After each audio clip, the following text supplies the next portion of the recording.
It is the IMSA Michelin Pilot Challenge, our annual trip over the border to Canadian Tire Motorsport Park. Delighted that Jeremy Shaw, Shea Adam and me, John Hindhaugh, are joining you just up the road from Toronto, Bowmanville, Ontario.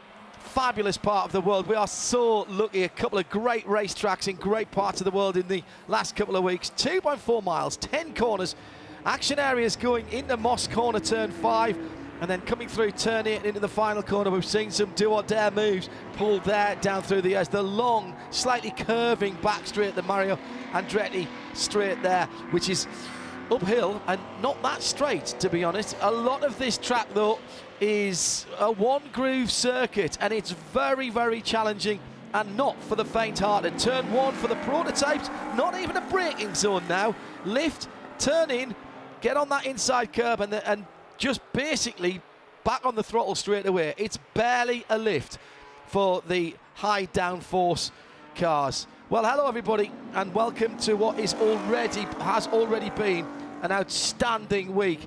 Practice and qualifying now behind us, and the IMSA Michelin Pilot Challenge cars ready to do battle. TCR and GS together here on the circuit. And this is the first time for the new series and the new look series here as one of the IMSA development series. Don't forget, this one is a 2-hour race, so this is going to rocket through. Probably just one pit stop for the TCR cars. Right on the edge of 2 stops, I think, for the GSs. And there might have to be a little bit of fuel saving because this is a high-speed, high throttle use circuit. You're at full throttle for an awful lot of the time. So I'm going to say this right at the beginning. Start thinking about the Forge Line Wheels Spirit of the Race Award. We'll be announcing that towards the end of the race. But with only 2 hours to go, you better have your mind focused in on that. We're looking for the team, entity, or individual who, in your mind, as our listeners and viewers, has most displayed the spirit of endurance racing.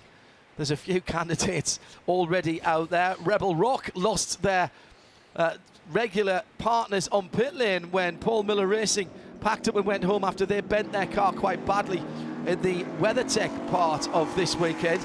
So they've had to cobble together a pit stand, including going down to the local electrical store and buying a 50-inch television so that they can monitor the race and get their strategy right. Good afternoon to, first of all, Jeremy Shaw alongside me in the booth. You ready for this one, sir? Oh yes, it's always fun around this racetrack. A tremendous field of cars here, and this is going to be a very, very competitive race. Tyre wear is going to be an issue. It's pretty warm out there. It's pretty breezy as well. You know, it's a workout for these drivers. You talked about the prototypes being virtually flat through 1 and 2. Well, these cars are pretty darn quick as well. They carry a lot of G-forces here, and they work the equipment very hard. Shea Adam is in the pit lane for us as ever, following all the stories. TCR, now at the start of the race, the guys in TCR are starting 23rd on down as far as the grid's concerned, Shea. But in terms of the pace, that is not the pace that Audi at the front of the field, and in fact the first half dozen of those TCR cars showed. They should be somewhere around 6th on down over in the GS field. And they're not going to stay that far down for long, John. We talked with Mikey Lewis on the grid, our pole sitter with the fastest time in TCR. He is looking to move up, but they are very aware that the GS cars at the back have the straight line speed advantage. Unfortunately, down here in the pit lane, we do have a TCR problem to report, John. The fuel rig for the number 5 Alpha, that's the black one, leaking profusely as they hooked it up and then flipped the switch on. It is still spewing fuel out the bottom of it, even though the emergency stop has been triggered. There's a bunch of kitty litter here ready to pick up any extra pieces, but that means that if the 5 has to come in for an early stop, it's not going to be able to take any fuel. And in GS, Shea, at the front of the field, Owen Trinkler, we talked to him in the countdown to green as well. Made a mistake, put his hands up to it a week ago at Watkins Glen when the car was on a great strategy and had good speed. But they've replicated the speed in qualifying. Now he's got to do the job again and put last week behind him. Redemption is the word that Owen Trinkler has been saying all weekend long, and that's what the team is aiming for. They are looking for both of the cars to get to the podium today, and the best starting position is first. And he will see the green flag first as he comes through the final corner. The pace car, the safety car, peels off into the pit lane. Owen Trinkler on driver's right will get the inside line to the first corner. Fabulous sight as these GS cars head to the line. The green flag waved by the Mobile One Motorsports coordinator for Canada, David Swain, and he did a good job, and it's a clean start through turn one. There is a bit of runoff on the outside of the first corner, but the first job done by the pole sitter, Owen Trinkler, has managed to pull onto the racing line. He hasn't had to worry, Jeremy Shaw, about going side by side down through turns 1, 2 and 3. He's got a bit of clear air, and what he wants now is a nice long green flag run. Those Mercedes AMG GT4s are very, very good on the long runs. Yeah, it seems to be very well suited to this track. In second place there is Tyler McQuarrie. That's one of the LA Honda World Civics in the pits with a problem right at the start as well. But Tyler McQuarrie in that Audi R8, the whole team was impressed and surprised at his pace in qualifying. They didn't expect to be on the front row of the grid, but he's made a good start again. Tyler has maintained that position, and he is certainly looking to be good and consistent, which is what that car has in this year. And it's also relatively light on its Michelin tyres as well. Right on the edge of two-stop strategy for the GS cars. Very quick around this circuit. And there might be an element of fuel saving in the middle stint, I wonder. Points leader in the pit right. For James Cox. For James Cox in the Win-sponsored AMG, and he's facing the whole field. That is horrible, coming out of the final corner. I've had that when I've been turned around. My first ever car race, I got turned around at the first corner and had to watch all of the cars go by. Now the question is, can he get the V8 refired? He's obviously stalled it. Yeah, now should be able to get it for you. It's fired up now. Well done. Don't panic. Go through everything that you need to do to get that car going again. He's sitting in a very dangerous place, and I think he was having a hard time finding first gear. Yeah, or getting it down to neutral. Yeah. He's going to have to find reverse as well now, which hopefully somebody has told him how to do. That's not always the thing you ask when you're a race car driver. Oh, where's reverse, just in case I get spun around at the first corner. And now he's got the car going, and he will rejoin. Disaster averted, and a big cheer from the fans on the front straight there. And Shea, Adam, did we have a car in the pit lane at the start of the race? We did. We had one of the TCR cars, and it's back in. I think that's the championship leader, the number 37, that is back in. Shelby Blackstock started that car after qualifying. They've put the hood up on that one, and it's going to take a little bit more investigation. But the 35, the good news on the Mercedes, no visible damage, at least when he came by the pit lane. Thank you, Shea. Adam down in the pit lane, and the engine is receiving some attention from the Lewis Percati's team down there in the pit lane. That 37 silver car leading the points in TCR, and they're getting a little bit of direction from the pit wall as well. There's something must have come loose. I wonder if it's a turbo pipe or something like that. They're propping the bonnet open. In the meantime, Owen Trinkler has made a cracking start and pulled out a couple of tenths at least. Probably getting on towards a second now as he heads into Moss Corner for the third time. Second place, the Audi R8, grey and green of Tyler McQuarrie. Then the Ford Mustangs, two of them, 15 and 60. Both those cars going well and sounding great. Behind them, a brilliant qualifying for Jeff Mosing in 5th position, and he's hanging on to that front group. He is. He was the fastest car on that second lap around here, so we're really running well in that car. A little bit, not too far behind that pack is the number 69 Mia McLaren for the birthday boy Eric Kerb, the team principal there, and also running really nicely in 8th position, Ari Baylog in that number 97 Aston Martin AMR Vantage. Watch that car as this race progresses. Very, very competitive, this championship. It was the 75 car that was involved in that incident. That's the McLaren. Paul Rees behind the wheel of the GT4 version of Walking's finest. And that incident is under review from race control. So they've seen something that perhaps we haven't quite yet, but we'll let you know if there's any action taken there. But Owen Trinkler, half a second and more ahead of the Audi at the moment. In TCR, it's still Mikey Taylor with that tremendous qualifying, who is picking his way. He's already picked his way past a couple of GS cars, but he's got clear air behind him, and that's really important. Got something like 4 seconds, Jeremy, between himself and the next TCR car. Yeah, which is Ryan Nash in car number 12. He's made a really good start. That car's been super consistent this season. He and Russell McDonough, both newcomers to sports car racing this year. They finished in the top 7 in every race. They lie 3rd in the points table, and only 7 behind Mark Wilkins and Michael Lewis. At IMSA Radio, if you want to get in touch with us through the race, and don't forget, we're looking for your nominations for the Forgeline Wheels Spirit of the Race Award. I'll tell you now, these hour and 55 minutes will disappear very quickly. So some redemption so far, at least, for the man who started on pole position, Owen Trinkler, who still leads 0.6 of a second. He's just stretching away gently in the fastest sector one of anybody last time around in clear air for Trinkler, the man from Nashville.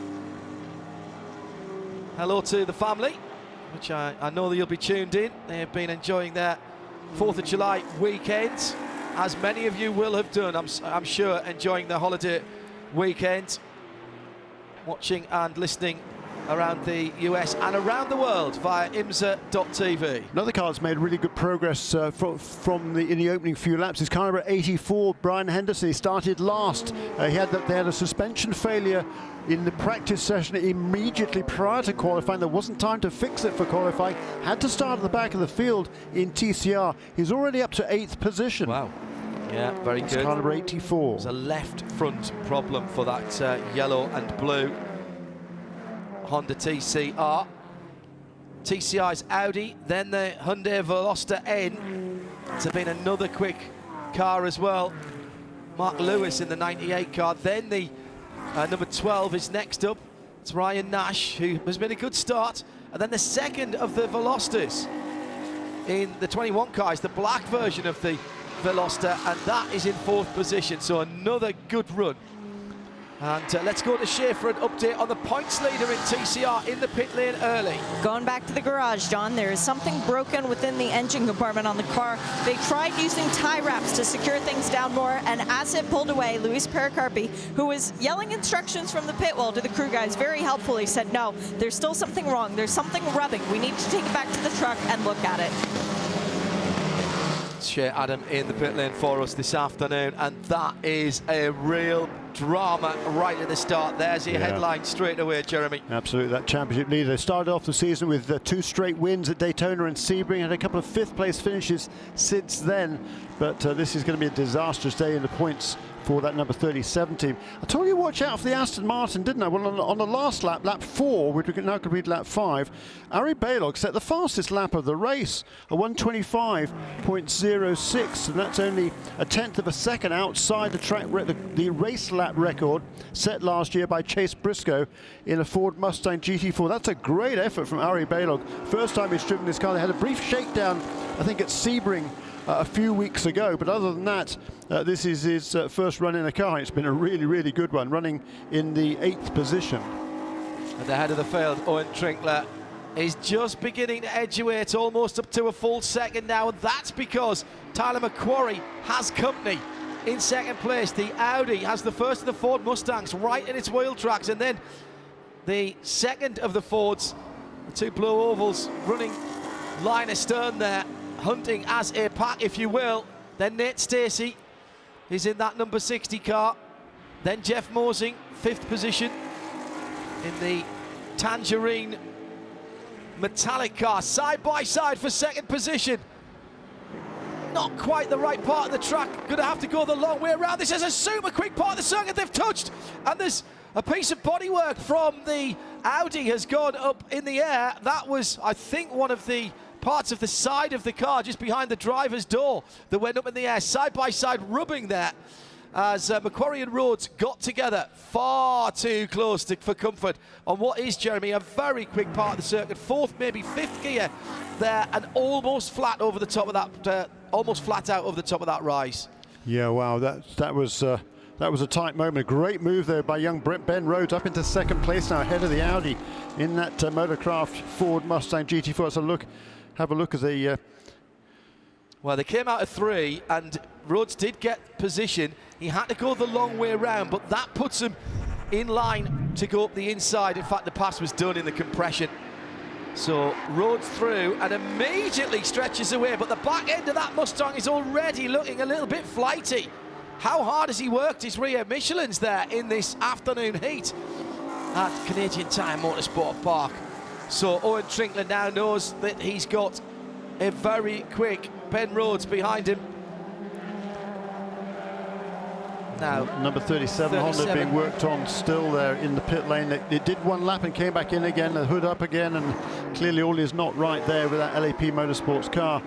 Arie Balog, a new fastest lap again on lap 6, a new lap record this time, a 1 minute 24.782 for Arie Balog. That's a tremendous effort. He'll be handing over that car to Greg Leofouge, and we know how quick Greg is. Quick this weekend. That's the new shape Aston Martin AMR Vantage, the 4-litre V8 twin turbocharged car. The 97 this weekend in an unusual livery for that team. It's a white car with the corporate livery of Airbnb on that car. Sorry, I was pausing there, just watching the Owen Trinkler leading car coming through past us, just trying to gauge how hard he's pushing that car, and I would say not that hard. I think he is already in a sort of saving mode of the car, and that's exactly what he needs to do. He must give that car over in good condition to Hugh Plum.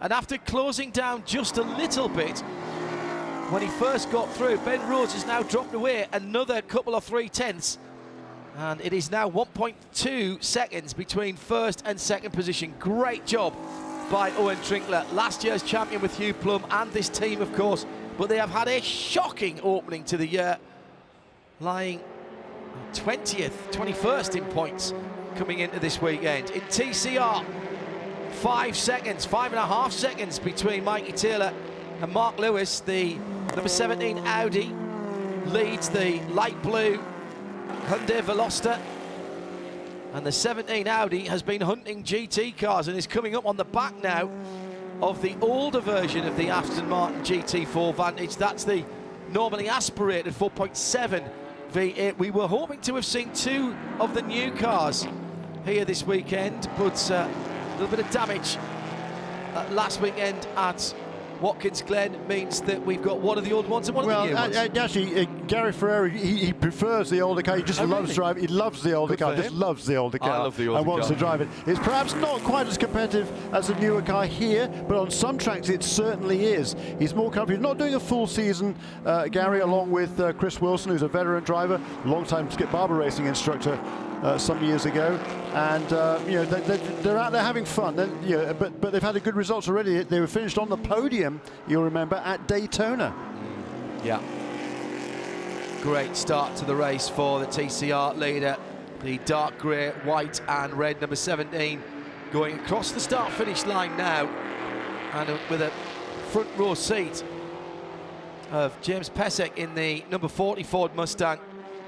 It's the fuchsia coloured car, and behind him is that Aston Martin Vantage GT4.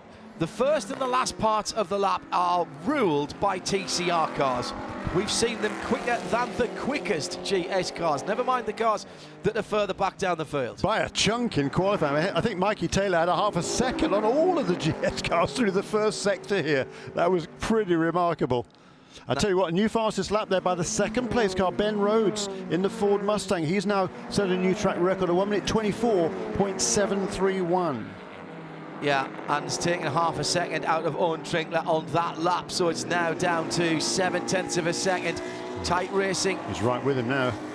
Right at the front of the field. Maybe a little bit of traffic for Owen as he was coming through the field there. Indeed, that's number 35 car that spun on the first lap, so James Cox is in grave danger now of going a lap down. He's going to want to try and keep on the lead lap because he knows how fast his co-driver Dylan Murray is. That car won last time out. Jim did a really good job in the first stint 1 week ago, but he's struggling here. Flash of the Day notice lights from Owen Trinkler going up the hill to turn 3, and he's through. And Tyler McQuarrie's right in this battle as well, you know, in the grey and green Audi, the number 39 carbon car. Smashing afternoon to watch and listening to motor racing. All of the banksides, all of the good vantage points around here, and there are some super vantage points where you can get up over the top of the cars, and if you're a keen photographer, shoot down on them. Heads An up hour driving and there 45 from James. still to go. Excuse me, John.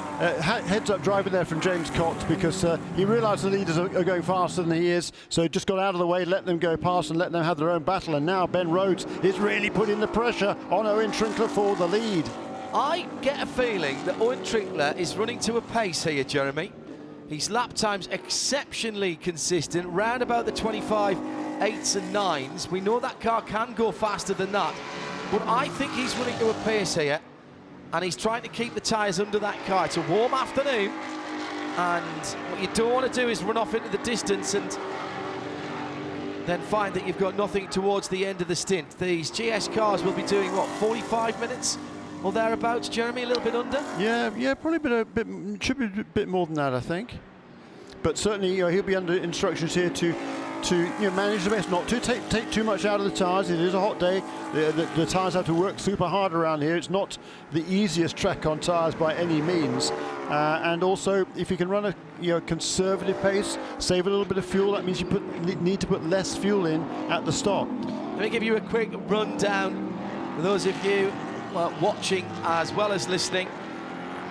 Owen Trinkler leads. Don't worry about the gap. The car behind him is the car that he's battling. It's just a 1/10 of a second, and then about the same gap back to Tyler McQuarrie in 3rd position. Those three now breaking away.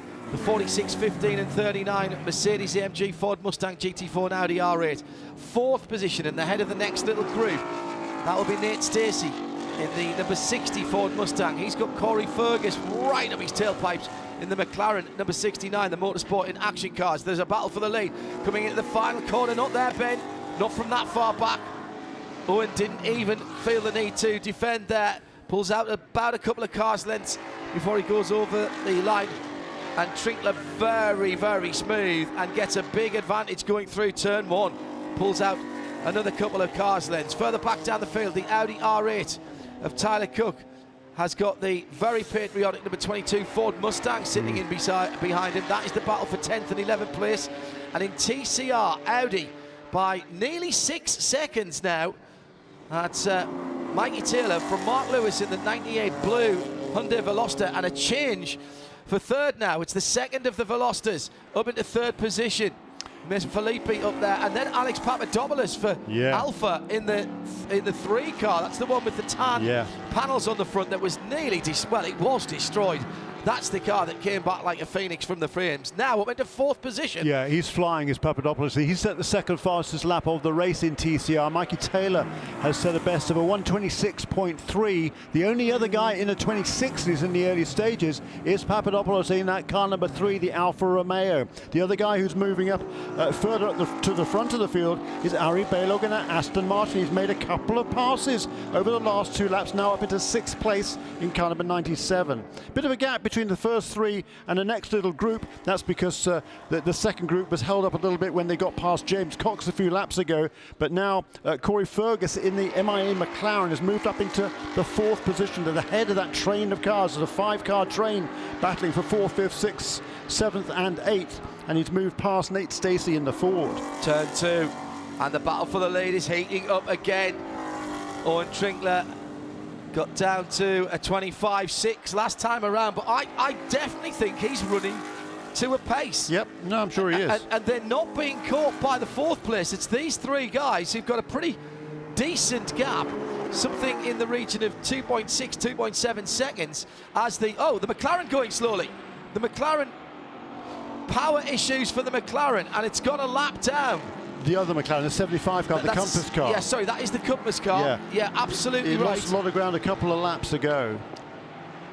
Shea Adam is on the case in the pits. Just checked in on their pit box for Compass Racing, and Paul Rees had to come in and make a pit stop because of the contact with the 35 Mercedes. They think it knocked a wheel loose. They came in, put a new set of tires on, and he's back out on the track, but he's reporting a loss of power for that car. So keep an eye on the McLaren. He's going to try and get it back to the pit lane, but it is not how it should be.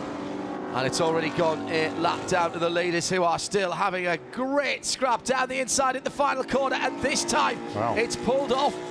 What a great move by Ben Rhodes. Now, let's see what Owen Trinkler has for the Audi as the Audi drags up alongside.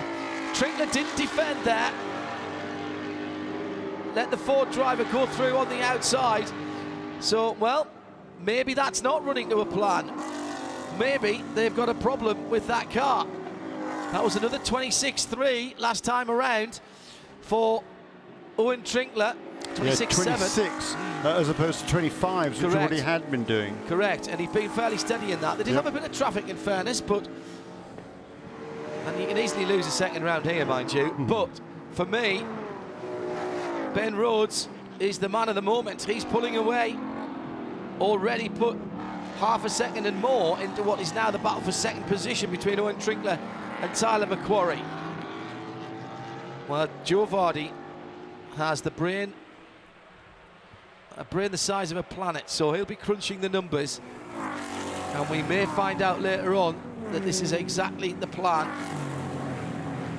Oh yeah, I'm sure it is. And in fourth position now, it's Corey Fergus in the number 69, the Motorsport in Action Mia McLaren. So one McLaren going down the field, another one making up, and it's charging up to the back of this battle for second. Absolutely charging. He made that pass for fourth a couple of laps ago, and he's certainly bridging the gap now between that first great placed group of sort of three cars, although Ben Rhodes is trying to pull away, and that next little group, which is still led by Nate Stacey in the other Ford Mustang, that's car number 60. Loss of power was only part of the problem for the Compass McLaren. When they put a new left rear wheel onto that car, the last time it came in for a pit stop, the hub wasn't completely seated before they tried to attach the wheel, so the wheel was slightly loose. When they pulled the old wheel off, there were metal shards that came with it. So now they have looked at it, made sure that everything was good, took the time and plugged in a computer, and that car is back out on track. They feel that it should be able to continue in the race.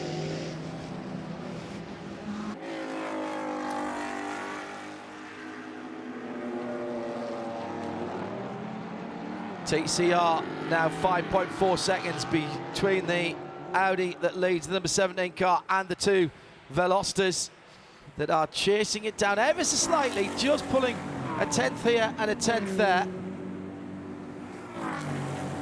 An hour and 38 minutes still to go, side by side for second place. Here comes the Audi into turn 8, and our pole sitter now drops to third. Ben Rhodes, Tyler McQuarrie, Owen Trinkler and Corey Fergus closing in as the low rumble of the Mercedes-Benz goes past the IMSA Broadcast Centre here on the outside of the final corner. Jeremy Shaw and Shea Adam along with me, John Hindorf. Great overtake by Ben Rhodes a couple of laps ago. He'd sized it up maybe a lap or two before that. Just came wide out of turn 9, put it on the inside, and a good and decisive pass, but in fairness, not really disputed by Owen Trinkler. Didn't try to squeeze down, which makes me wonder what the tactics are there at Ted Giovannis Motorsport. Yeah, indeed, and another pass made there by the Aston Martin. Baylog now up into 5th position. He's now squeezed past Nate Stacey in the number 60 Ford. Good battle for second place in TCR. Mikey Taylor still leads by 5.2 seconds. The gap has come down very slightly over the last few laps, but not by very much. There's still a pretty handy 5-second advantage for Mikey Taylor, the pole sitter, but Michael Lewis, his teammate Mason Filippi, the two Hyundais, and Alex Papadopoulos in the best of the Alphas are running right nose to tail for second, third and fourth. Bit of a gap then back to another big battle, well, battle basically amongst the rest of the cars in TCR with Ryan Nash and Michael Johnson and Max Fortner and Brian Henderson and Marco Cironi and Nick Galante all right in that little battle. This is fun.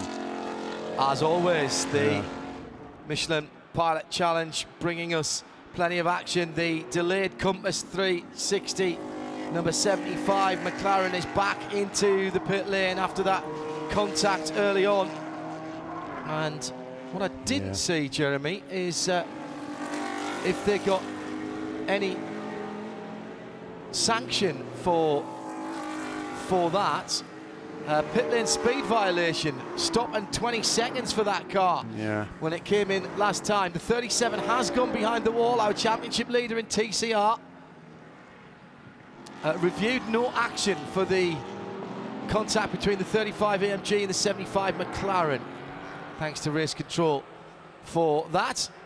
Live in sound and vision from trackside here at Canadian Tire Motorsport Park on a beautiful afternoon, and the TCR leader, the number 17, in the hands of Mikey Taylor, now right back up with the older version of the Aston Martin in the first part of the track. Indeed, until they get to the straight, and then the Aston and the car in front of the Aston pull away the Mustang there, and they are certainly holding him up now. He's falling back now by a couple or 3/10 of a second per lap.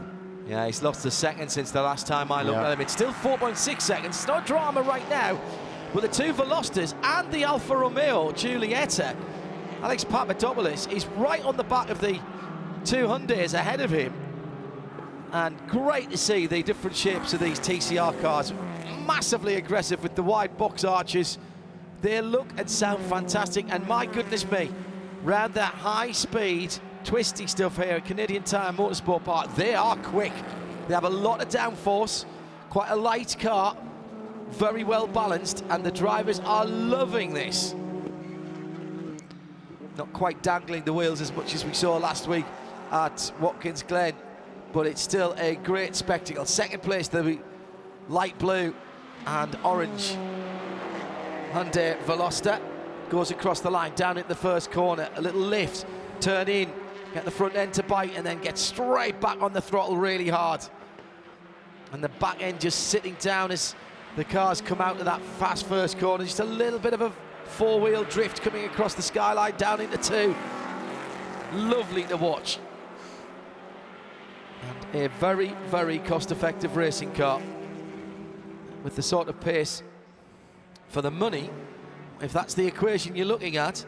Been told by a couple of team owners that their drivers are telling them it is the best in terms of value for money and pace that you can buy and run.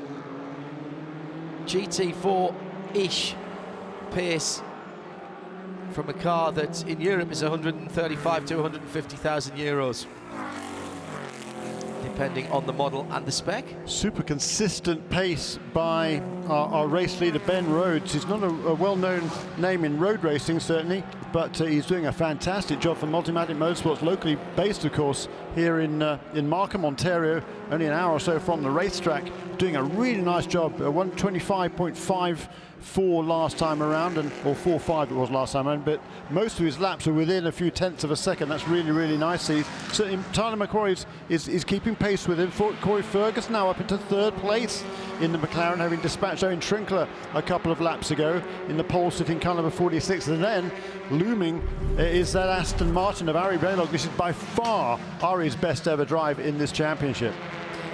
Well, Hugh Plum, Owen Trinkler didn't put up much of a fight when the Mustang came past him. Everything okay with your Mercedes? Yeah, you know, I think he's just being smart, and maybe we don't have the straight line speed over the course of a long run, but that's all right. We're going to just keep pedaling, and I'm sure we'll have a great stop and try and finish this up, in the top three. In Joe Vardy, we trust? In Joe Vardy, we trust. Thanks, Hugh. Thank you. Yeah, it doesn't sound like there's any real concern there, and they're a pretty straight-up team. Question was asked, in fairness. Yeah, no, you're absolutely right. And for Hugh Plum, he just wants to get in a race car. He hasn't driven in a race since Sebring, for goodness sake. There was a problem for the car at Mid-Ohio. There was a crash last time out for Owen when he made a mistake, and so Hughes just can't wait to get in the car. You can kind of hear it now. He wasn't talking very. He's not very animated there, because he's trying to keep himself calm, hoping he's going to get a chance to maybe bring this home in the closing stages of the race.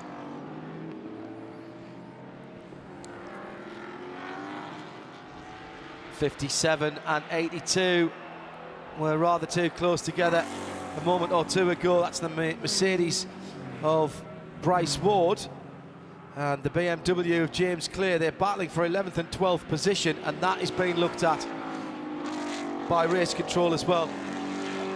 Just a nice little touch, by the way, coming out of Moss Corner onto the Andretti Straight. There's a big advertising hoarding there which has the hashtag Get Well Wickens, and we pass our best on to Robert Wickens, one of Canada's favourite sons, of course, and a tremendous effort at his recovery that's been going. Just to the right of the Mobile One bridge, hashtag Get Well Wickens, and everyone up here in Canada wishing Robbie all the best as ever. Nice touch by the management group here at Canadian Tire Motorsport Park, and noticed by a number of our viewers around the world, including Alan Prosser. Hello, Alan. Nice to know you're tuned in at IMSA Radio if you want to get in touch with us. And don't forget, start making your notes. Who is your nomination for the Forge Line Wheels Spirit of the Race Award in around about 90 minutes' time? Your nominations and votes will determine that. And if you're already thinking about it, then the hashtag is ForgeLine SOTR. ForgeLine SOTR for Spirit of the Race, and at IMSA Radio, please. So if there's anyone already who has piqued your interest, this cracking battle down in the mid-teens, the Aston Martin, Gary Ferreira, James Pesek, and then the leading TCR car, and that lead now down to under 4 seconds as the Hyundais are just starting to draft back in. And for a moment it looks like the 17 car was actually ahead of the Aston coming down through 2, but the Aston nipped back on the inside in the compression at the bottom. Yeah, I know, actually that was going through 4 and into Moss Corner. My apologies. No action for the 57 and 82 cars, so they can resume their battle or continue their battle. I don't think there's been any kind of time called on that one for 10th and 11th position between Bryce Ward and James Clear. And I thought the BMW would have been a bit closer. They're going over the top of 2 at the moment, and it looks like Clear's down the inside. Can't quite get it to, my goodness me. That was very close indeed. That 57 AMG GT4 looking fairly stock in its silver with black bonnet. I like that colour, it looks great, and I like the matte black bonnet. It's very 1970s. yeah, and who's it? Tyler Cook in that battle as well in car number 2, the Europarts.com Audi. He's fallen back behind both of those two, the number 57 and the number 82, over the last few laps, and also overtook him a little while ago was Matt Crafton in the Multimatic car number 22. Matt started in 15th place, now up in 9th in car number 22. They're onto the Andretti Straight now, and for a moment looks like Bryce Ward, father of Russell, of course, who is loving being back in racing. A couple of times he's thought about hanging up the helmet and calling it a day, but then he'll have another good race and he realise gets the how bug much fun it again. is. Yeah, exactly. And you know what? There's nothing wrong with that at all. Yep. And he's last couple of races, I think he's driven really well. Yeah. Really well. He's really back on form again. Concentrating hard, working with the team. Down through turn 1. That is the battle for 10th, 11th and 12th. And Tim Probert's not He is with actually. those guys at the moment. He's not. 11 seconds back. And he's got his own problems because he's got Ori Fadani and he's only about a second behind him. There's 2 Porsche Caymans not really on the pace today. Sitting down in 13th and 14th, check that, 14th and 15th positions. And now things are beginning to get a bit dramatic in TCR as it's on 2.5 seconds between the Audi and the 2 Velocitas, so he's going to have to do something about these GS cars, Jeremy. Yeah, it's got to be frustrating there for Mikey Taylor. He's got to keep his cool because that gap is coming down by several tenths of a second a lap. As you say, it's now just around about 2.5 seconds last time around. And he's certainly a lot quicker, particularly through the twiddly bits, than the number 40 and the 09, which are trading places on a regular basis, those two, by the way, the Aston and the Ford. So they're having fun together, and Mikey's just sort of left behind in the dust on the straight, but closes right up on the corners. Also a little bit further back behind that second and third and fourth. Yellow flags at turn 3, Jeremy, excuse me. Ooh, and whoops. that is because we've got two cars coming together, the Mark Motors car and the Hart 89 Honda TCR coming together at the exit of turn number 3, and the leader was just coming up alongside that as well, and he's been closed down on by Tyler McQuarrie. I think Tyler was thinking about having a go. It's a left front suspension failure on the red, white and black Hart Honda, but that I think that's been contact rather than another failure there. We've seen a couple of lower control arm failures on the Honda TCRs. True. I was just going to talk about that big battle. There's number 12, 54, 52, 84, 81 and 89 are all nose to tail there. That's the 89 car. Right ahead of him was Marco Cironi in that silver Audi, car number 81. We saw that car was slowed side by side. Ooh. Oh, they just ran off the track. Well, they kind of got hooked Did up they get there, hooked together coming out of 3? Mark Motors' car has done well to drive away from that, because that was quite a heavy hit. That was really weird. It just seemed as though they ran out of roads and sort of ushered each other off in some ways. The pits are closed, by the way. We're under full course yellow. The 89 is going to need a lift, I think, rather than a tow. Don't think that's going anywhere with a flat tow with a broken left front suspension. And this will close the field back up again. Corey Fergus, meanwhile, by the way, did get by Owen Trinkler, so our pole sitter now down in 4th position. And Jeremy, we are, 37 minutes into this, and depending on how quickly or slowly the pits open, we might get a flurry of pit stops, because what's the minimum driver time? 40 minutes again. Yeah, it is, isn't it? Mm-hmm. So the pace car is out, Ford Mustang, and it has picked up the Ford Mustang that leads the race.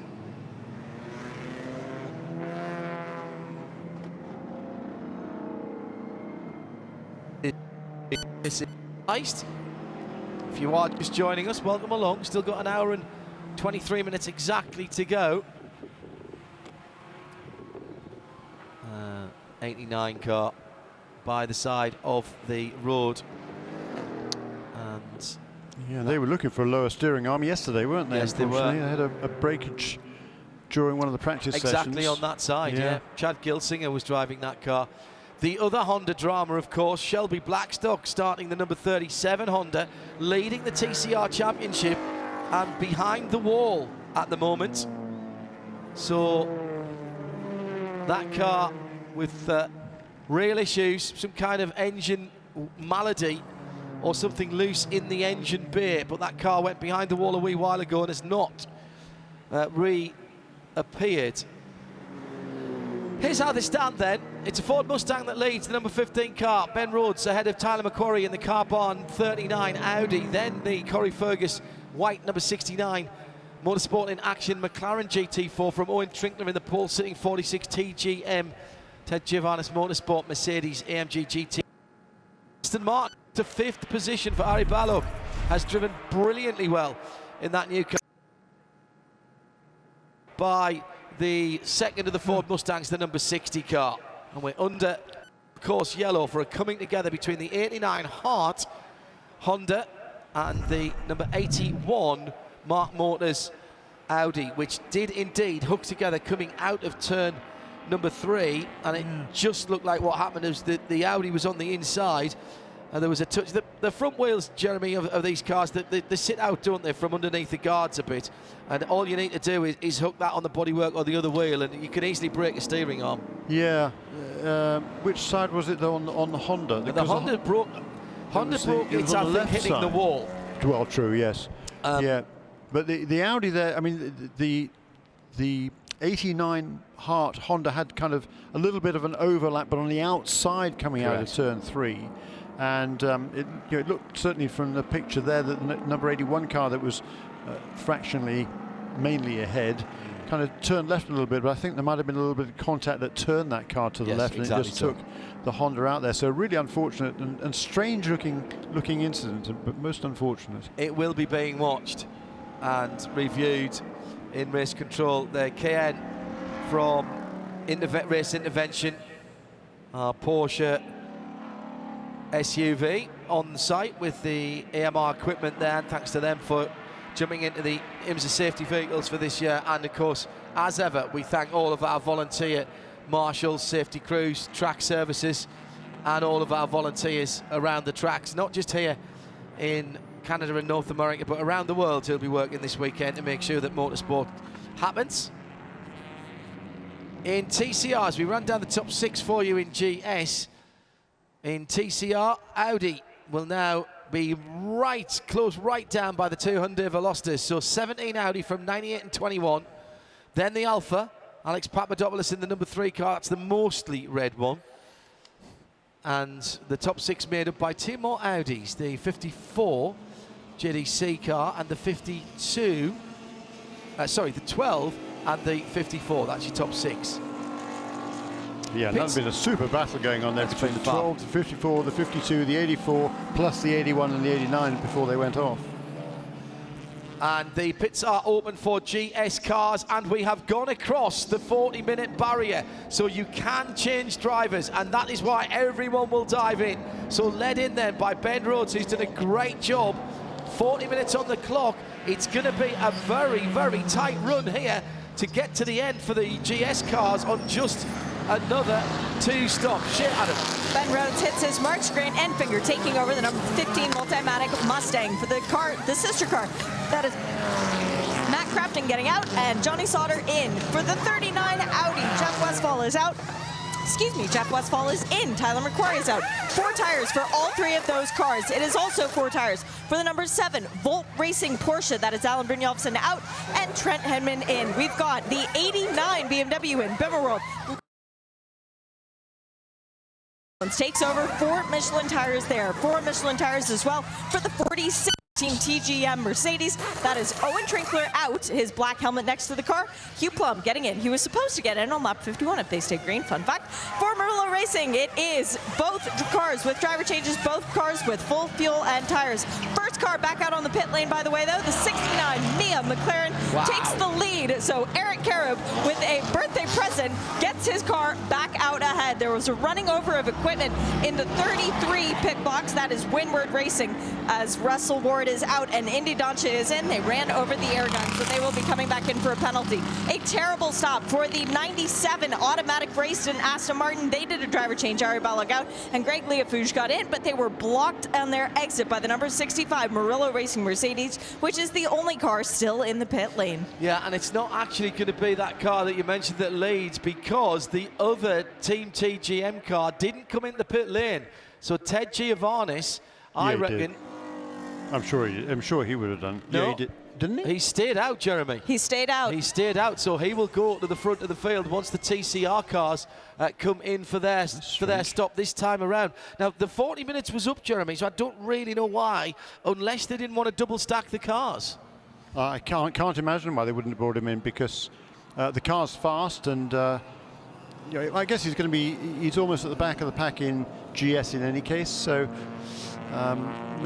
maybe, but I still don't really quite see that one, because if he's going to have to make a pit stop fairly soon, and he's not going to be able to stay on in the lead even when we go back to green. So when he makes his pit stop, he's going to be not just last, he's going to be a long way last. Well, he'd fallen off the lead lap, didn't he? So he's no, he hadn't. No. Don't think so. TCR cars are in the pit lane, yeah? Well, we sort that out. The number 81 is in the pit lane. That's the Mark Motors Audi that was involved with the contact. So is the 98 and 21 Hyundais. They're both in, getting driver changes. Mark Wilkins taking over the blue one, the 98. They are doing 4 new Michelin tires. And it is Harry Gottsacker getting out, and Mason Filippi, other way around. Mason Filippi getting out, and Harry Gottsacker taking over the black Hyundai. That's the 21. The red Alpha, the number 3, is into the pit lane. Fuel and tires for that car. The number 5 65, the black one, has not come in. 61 is in. That's one of the E-Euro Parts Audi TCR machines, driven by Gavin Ernstone to start the race. It's now taken over by John Morley. For number 54, the JDC Miller Motorsports Audi, that is Stephen Simpson getting his opportunity to drive in the race. Michael Johnson has evacuated that car. And we have one of the Honda TCR cars. That would be the number 52 being represented by the LA Honda World Group. And that would be Max Faulkner and Colin Mullen finally getting his opportunity to drive. There's been a bit of sneaky strategy played here because Guy Ferreira stayed out as well, so he will be scored as the leader, has been in fact. But we've got a few TCR cars, Jeremy, that didn't come in. Is there a problem down at the Hyundai Veloster? The number 21 car, right rear wheel is a problem. They can't get the wheel off the hub. It's done one of those things where it's jammed itself onto the hub and they need to get a pry bar or something in there behind it. I think they've got the nuts off. Yes, they have. And now put the rattle gun into the hole. That's always a good thing to do, and now they'll get that on. Now it's going to lose them some track position, but it's not the worst thing because it's happened under yellow flags. But that car was third when it came in. It'll have dropped well down. But interesting how many TCR cars stayed out, Jeremy. 17 and 12 stayed out, 23 stayed out. Yep, and the number 5 car as well, the other Alpha, stayed out. So it's right block of the way, yeah. Yeah, and I think that yellow, depending on where was number 35, I think number 35 car now is back on the lead lap because that did not stop. That was one of the cars that did not stop, and he was ahead of the number 09 car on the road, so that's going to get him back on the lead lap. He will now wait for the wave around, and what I mean by that for non-regular viewers here is before we go back to green, any cars that are trapped in between the safety car and each of the class leaders is able to cycle past the safety car and run around to the back of the pack. He will do that, he'll get that opportunity, I think, and then he will be ducking into the pit lane for service. And in has come the Aston Martin and Ted Giovanni, so they must have dropped off the lead lap. And Ori Fadani in as well in the number 13. That's the Porsche GT. They weren't a lap down. I don't understand why they would not come in. They were shown as a lap back when the other guys made their pit stops, but that may have been a quirk of where people were at the pit lane, of course, on the timing screens. 29 laps completed, and Jesse Lazare then will cycle to the front of the field and in behind the safety car, and I reckon that is the 46 of Hugh Plum behind that car. Driving for the first time in a race since Sebring. Although still showing on the timing screen his own Trinkler, so being so excited about being in the car, Jeremy, it may be that Hughes forgot to hit his driver ID. It's a real shame for the number 97 Aston Martin team, because that was a brilliant first stint by Ari Balog. By far and away his most competitive showing since making his debut in this championship back in, when did he make his debut? In 2016. He's done 30 races since then. He's had a second place finish in the past, but this was by far personally his best showing, and it was a really good run aboard that number 97 car. But now he's handed over the car to Greg Learfouge, and he's got a lot of work to do to work his way back from the 17th position in GS. James Cox in the 35 Mercedes AMG GT4 is in. We're cycling the GS cars back to the front of the field. Shea, you weren't happy with the way that car went down the pit lane? No, I'm not. It was driving straight, John, but it was still coming at me. It looked a bit like it was crabbing, so I won't be surprised if Dylan Murray comes back in. And we are back to green flag racing with Jesse Lazare then across the line from Hugh Plum in second in the Mercedes, then the Audi of Jeff Westphal. So a good turnaround by the Audi, went in fourth position, comes out in second by the Mercedes crew, the TGM crew, by the way. And now Jeff Westphal has been passed round the outside, down through two by Eric Voss in the metallic tangerine, number 56 Mercedes AMG. My goodness, those Mercedes look very well balanced here today. So McLaren, Mercedes, Audi, Mercedes, Ford, Mercedes, BMW, Audi, Porsche. And in TCR, as Indy Donchi comes back into the pits for the 33 team, and that was a left rear that came off that car. More bad luck for the Winwood Racing team. What a shame. What a good turnaround for the guys at TGM.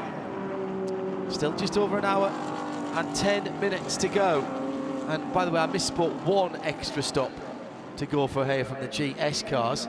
And I think the TCR cars will need another stop as well. I don't think they could go from where they take through. And a penalty has been called on the Mark Motors Audi. Incident responsibility with the number 89 drive through. And also a problem for Justin Piscatel. Pit lane speeding, he'll get a drive through as well. And in fact, he is already in the pits. So here's how they stand. Jesse Lazare from Hugh Plum, 69 from 46. They're separated by a second. And then round about another second further back, Eric Voss in the bright candy orange, number 56 Mercedes. Then the grey and green 39 car barn Audi, Jeff Westphal. Then Cal Marcelli in the Mustang GT4 with the mostly red and the black stripes on the roof. It's the number 60 car, and picking up the top 6, Christian Hohenadel. And as called by Shea, run over part of their pit lane equipment. That 57 car from 6th will have to come back into the pit lane. And also a penalty for car 6 as well, Jeremy, who went out through a closed pit. Yeah, that's Danny Cook and Phil Holtrust in Stopped at 60 for that. Atlantic Racing Team Mercedes. So a disastrous pit sequence then for the Winward HTP team. Yeah, it's going to be stop and 60-second hold for the car 6 for that running the red light. So back to racing again with just under an hour and 9 to go. There's a new fastest lap of the race by Jeff Westphal in car number 39, the 4th place car, 1:24.503. That is again a new lap record. The old record was 1:24.9 set a year ago by the Ford Mustang with Chase Briscoe, one of the Ford young drivers. But we've got a sort of 5-car train now at the front. Jesse Lazare, Hugh Plum, Eric Foss, Jeff Westphal, Kyle Marcelli, and then Devin Jones, who's got that number 82 BMW up into a really good 6th place. A great stop by the Vim World team, because that car came into the pits in 11th place and is now running in 6th. Let's go down to Shea Adam in the pit lane. Broken left rear shock for the 33 Winward Racing Mercedes. They are done for the day. Oh dear. Thank no you, luck, Shea. have they? Zero luck, absolutely, Jeremy. In TCR, 14th overall for the number 17. And I think that's still Mikey Taylor in that car. Yeah, he hasn't stopped yet. Second is the number 12 Audi. Third, the 23 Audi. And none of those leading Audis have been into the pit lane. So there... Tell you what, Mikey Taylor's checked out again. Well, he has, yeah. TCR. Yeah, he has. The key thing here, Jeremy, is they're going to go as long as they can and make their final pit stop very, very early. Everybody else in TCR have still got to make a pit stop. The Hyundai's just gone up into 2nd position there. That is the number 98 car, the light blue car. That's Mark Wilkins now behind the wheel of that car. And a great scrap in the midfield of the TCR category, where everybody seems to be 5th, 6th and 7th at the moment. Great stuff. It's 4th, 5th and 6th actually. GS cars in there as well. The new fastest lap again last time around. This time it was number 82 BMW running in the 6th position. That is Devin Jones. And what was the other point I was going to make? Oh, Kenton Cook, yeah, in car number 2. He's up in 8th position and looking strong. And the number 71 Chevy Camaro, a good pit stop by the Rebel Rock team, has got Robin Liddell just outside the top 10. And fired up. And fired up, absolutely. Yeah, after let's watch his a lap really times. good run last time out Yeah. at Watkins Glen. This time Frank Depew did a good job to keep that car on the lead lap before that full course caution. Handed over to Robin. That's goal. That's the first goal for Frank. He's done a nice job to get that accomplished. 1:24.647, I think I saw for that car. Make that a 1:24.503 this time around. Another fastest lap, 5:19 rather, excuse me, for Robin. So turning the car's fastest lap, having a great scrap.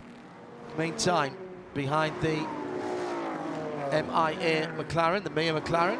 And Trent Hinman in the Park Place Porsche Cayman, another big gainer in those pit stops, came into the pits in 15th place, now runs 7th in car number 7. So that car is on the move. Also, there's a lot of shuffling around. Gregory Learfouge in that Aston Martin, he's made up another position since the restart, up to 11th now in car number 97. Yeah, that's the good news. The bad news is this next car in his sights is going to be Robin Liddell. That Aston is very good in traffic, Jeremy. It's a good race car. Yeah.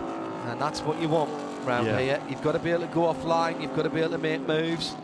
You've got to feel very confident on the brakes, because if you get half a chance, you've got to make it a whole chance. So leading then, Jesse Lazer is now 1.2 seconds ahead of Hugh Plum, or at least he was last time around. Still about the same, 1.1.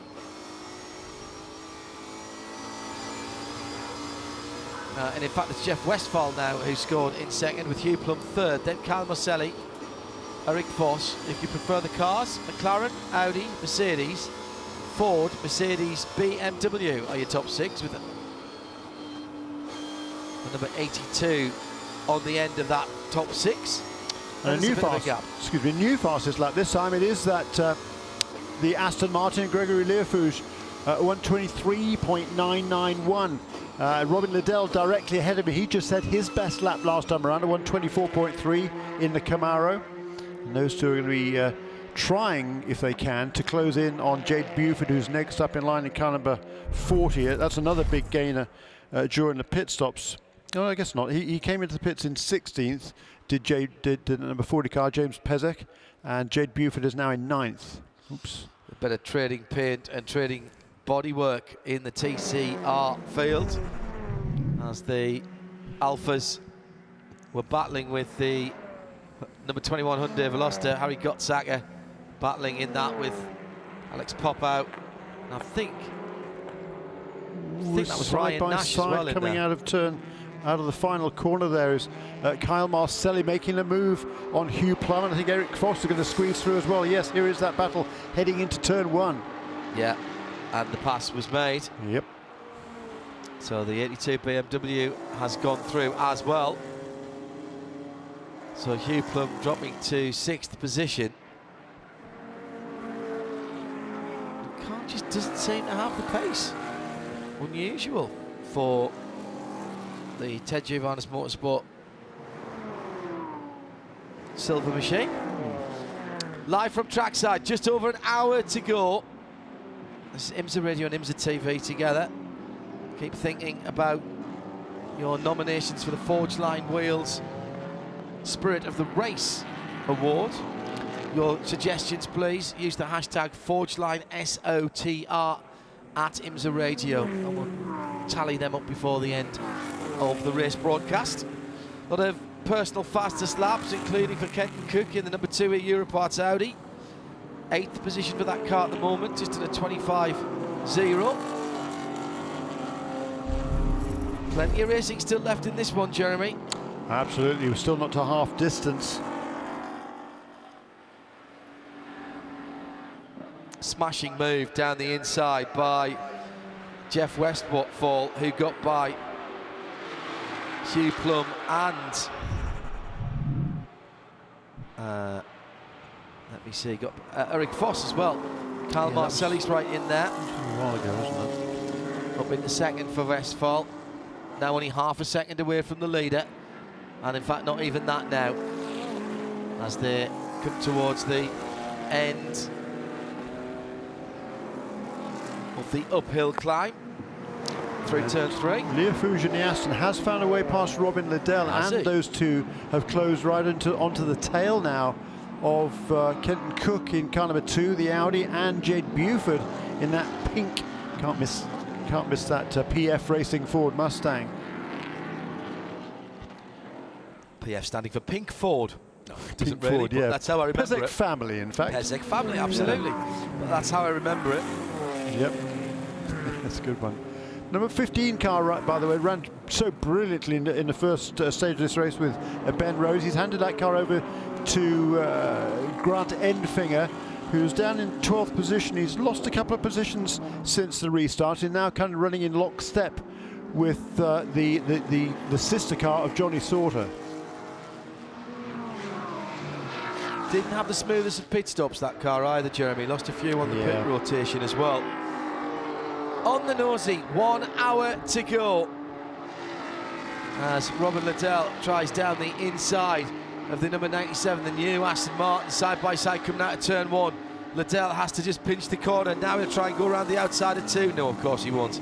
He'll drop back in, try and slide down the inside. This is a cracking battle just inside, or just for the top 10 position. Yeah. And just to right. confirm, we did get a penalty for Mark Motors, number 81, and that Audi deemed to have caused the accident with the Hart Honda. And Mikey Taylor is still leading TCR in the 14th position overall, and he's got about 11 seconds over Mark Wilkins now. He's managed to make some good ground through some GS cars, put some traffic in between himself and the rest of the chasing TCR pack. John Morley is up into 3rd position in car number 61. He's taken over that car from Gavin Ernstone, and he's charged up through the field. Remember, we've had one intervention from the safety car, a full course yellow caused by those 2 TCR cars coming together at the exit of turn 3. Number 440, Jade Buford, I think just about squeezed past Kenton Cook there at the final corner, and Greg Learfield said thank you very much, I'll have some of that. So the Aston is through as well. Kenton Cook let down 2 positions, down to 10th now. And that's pit stop coming in just on the 40-minute mark of the 2-hour contest, so 1 hour and 20 to go after that. And I think that's too long for any of the TCR cars that stopped. So the TCR cars all needing one more stop, and in just under the hour mark. This will be the last stop for the purple people eater, the number 23 car. Shea Adam was watching it. It was not a great stop, though, John. Nicolante slid beyond the marks to the point where when he got out of the car, they had to push it backwards, but it was still jammed in gear. So when James Vance was getting in, he had to actually stick a foot in first to knock it into neutral. And then they had a very slow driver change where the window net would not lock back up into place. So they lost a good deal of time on that pit stop, but they are the first of them to declare this a one-stopper. Yeah, one-stopper for the TCRs. Still haven't had our leader in, Mikey Taylor, back up to 14th position now in that number 17. That's the Audi. Very nicely, thank you very much indeed. As here's some more, this is the EU reports. Number 12 car in the pit lane as well. Russell McDonough and Ryan Nash. Ryan Nash started the car, Russell McDonough already getting in. 5 stud wheels for the TCR cars. You'll want to get everything done, including your driver change and your wheels, before the fuel is done. Shea, I don't think they're doing rear tyres on that car. They are not. They're having a slow stop on the right front, but the left front went perfectly according to plan. Didn't lose any time, though. Driver change is done, and the fuel hose is still attached. So they're just waiting for the fuel nozzle to come out, and then they'll send Russell McDonough on his way. There we go. He's free to leave. So we've now got a couple of cars, remember that, listener and viewer, at IMSA Radio, if you want to get in touch. The Hyundai number 98 has made one pit stop, but I reckon we'll need another one. That was back on lap 29. We're on lap 41 right now. So even the leaders have got to make one more stop. Being tracked at the moment, that's Mark Wilkins, 98 blue Veloster, as he goes through Moss Corner, being tracked by the number 61 Audi. That being another one of the EU Parts cars, John Morley in that car.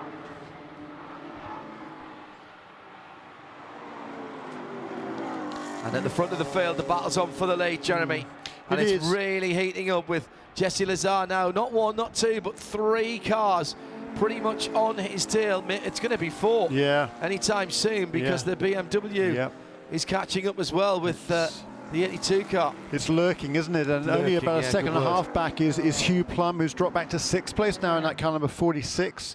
That was a car that led the early stages from the pole position in the hands of Owen Trinkler, but looming now behind Hugh is Trent Hinman. And then Gregory Learfouge has overtaken the number 40 Mustang on that last time around. So Learfouge now up into 8th position in that Aston Martin car number 97. I know I've been talking about that a lot, but I've been impressed with the pace of that car all through the weekend. And Ari Baylock, hats off to Ari, did an excellent job for a non-professional driver. Agreed. And Greg is now making up those ground. He's making up position by position. He doesn't appear to be taking too much out of the car at this stage.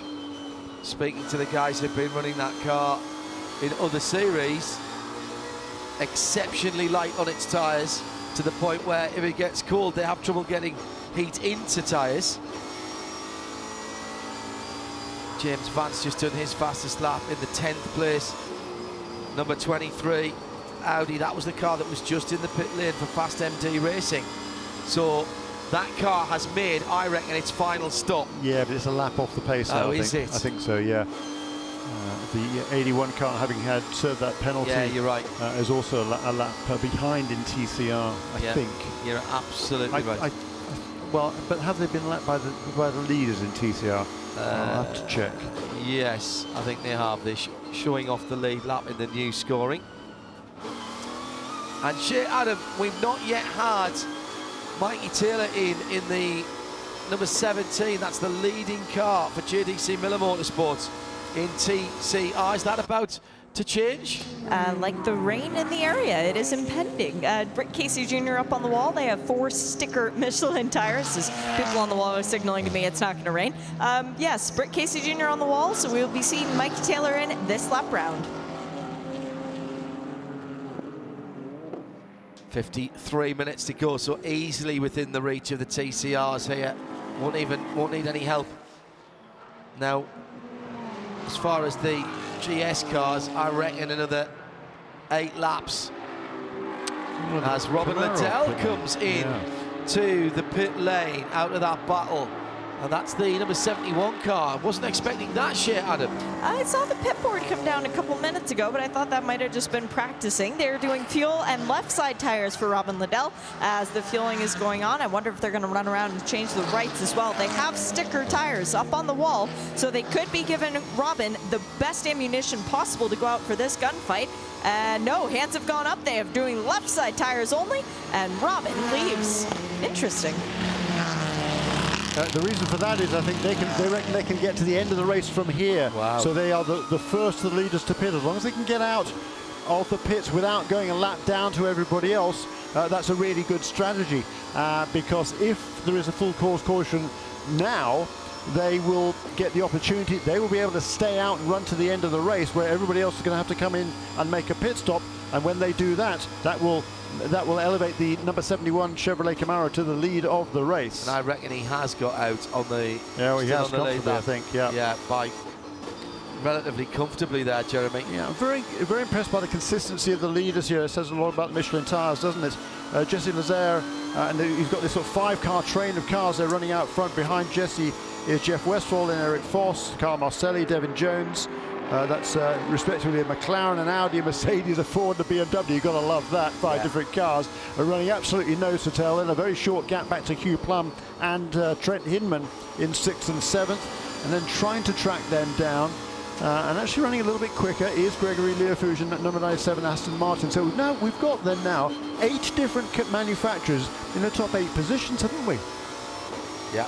We have with the Porsche and the Aston in there as well. That's remarkable. But super consistent lap times by the race leader.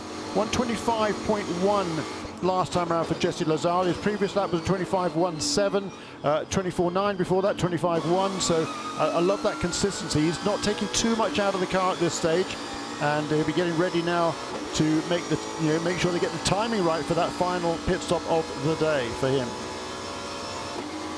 53 minutes, 50 minutes. That's a long way to go in a GS car. I think that's okay. Do you think he can do that, man, David? I think with all so. this flat out running? They might have to do a bit of fuel save, but if there is a full course caution, certainly those should be fine. Absolutely. Absolutely. Coming down to 50 minutes. Does anybody peel off this time from the leading group? No. Jesse Lazare still under pressure from Jeff Westphal. White and black McLaren across the line from the grey and green Audi in second, and then the Mercedes, number 56. And First one Hugh to Plum blink. comes in off the back of that battle for TGM. He'll stay in the car and take it to the end with 15 minutes to go. Shea Adam, some tyres, 2 tyres, 4 tyres, no tyres. Well, he comes and hits his marks. They are doing left side tires at the very least while the fuel goes in. Maybe they were watching on the screen and saw what happened down at Rebel Rock, but the left side tire change going on now. We're going to have to wait and see if they decide to change the right side tires. I see new rubber up on the wall should they elect to do that. Meanwhile, the TCR leader is in as well. Mikey Taylor hopping out of that Audi, and it is finally time for Rick Casey Jr. to drive a race car once again. Fuel nozzle is out, left side tire change only for that car, and following in the TCR leader is the number 98 Hyundai. That will still be Mark Wilkins leading the pit lane. They also will be changing the front tires on that car. So they are mimicking what we saw on the 23 Audi TCR. Driver change still going on for the 17, while fuel and front tire change going on for the Hyundai. They have done 4 tire change on the Audi, giving Britt Casey Jr. brand new rubber to go out and do battle on. The tire change is complete for the Hyundai, just waiting on the fuel. It comes off the air jacks, and out goes Mark Wilkins as he stalls it at first. Can he get it back running? Yes, he can. That means we have a change on the pit lane of position, as there is a lot of smoke coming out of the right front of the number 17 Audi. I think it might be a brake fire. They're going to drop the car off the air jack, and let's see, they've opened the compartment door. There might be too much smoke in the compartment for Britt Casey Jr. actually, John. This is a bit of drama for the car that was leading the race. They're dropping it off the air jacks now, telling Britt Casey to go, and he drives over the tire on the left front that they had left there. Didn't appear to do any damage, but that was a big fall for that little car. What a heartbreak there for that team. They've done an absolutely fantastic job so far. Brilliant first hit by Mikey Taylor, but it's all going to come to naught, I think, here. That's a bad mistake. It's going to be. You didn't need to turn the wheel that much, Jeremy. Could have just rolled out. He didn't, but by the same token, the team had plenty of time to get those tyres out of the way. No chance for him to see that from where he was sitting. No, completely not. Absolutely right. That's really unfortunate. Dealing for that with a team. fire, apparently.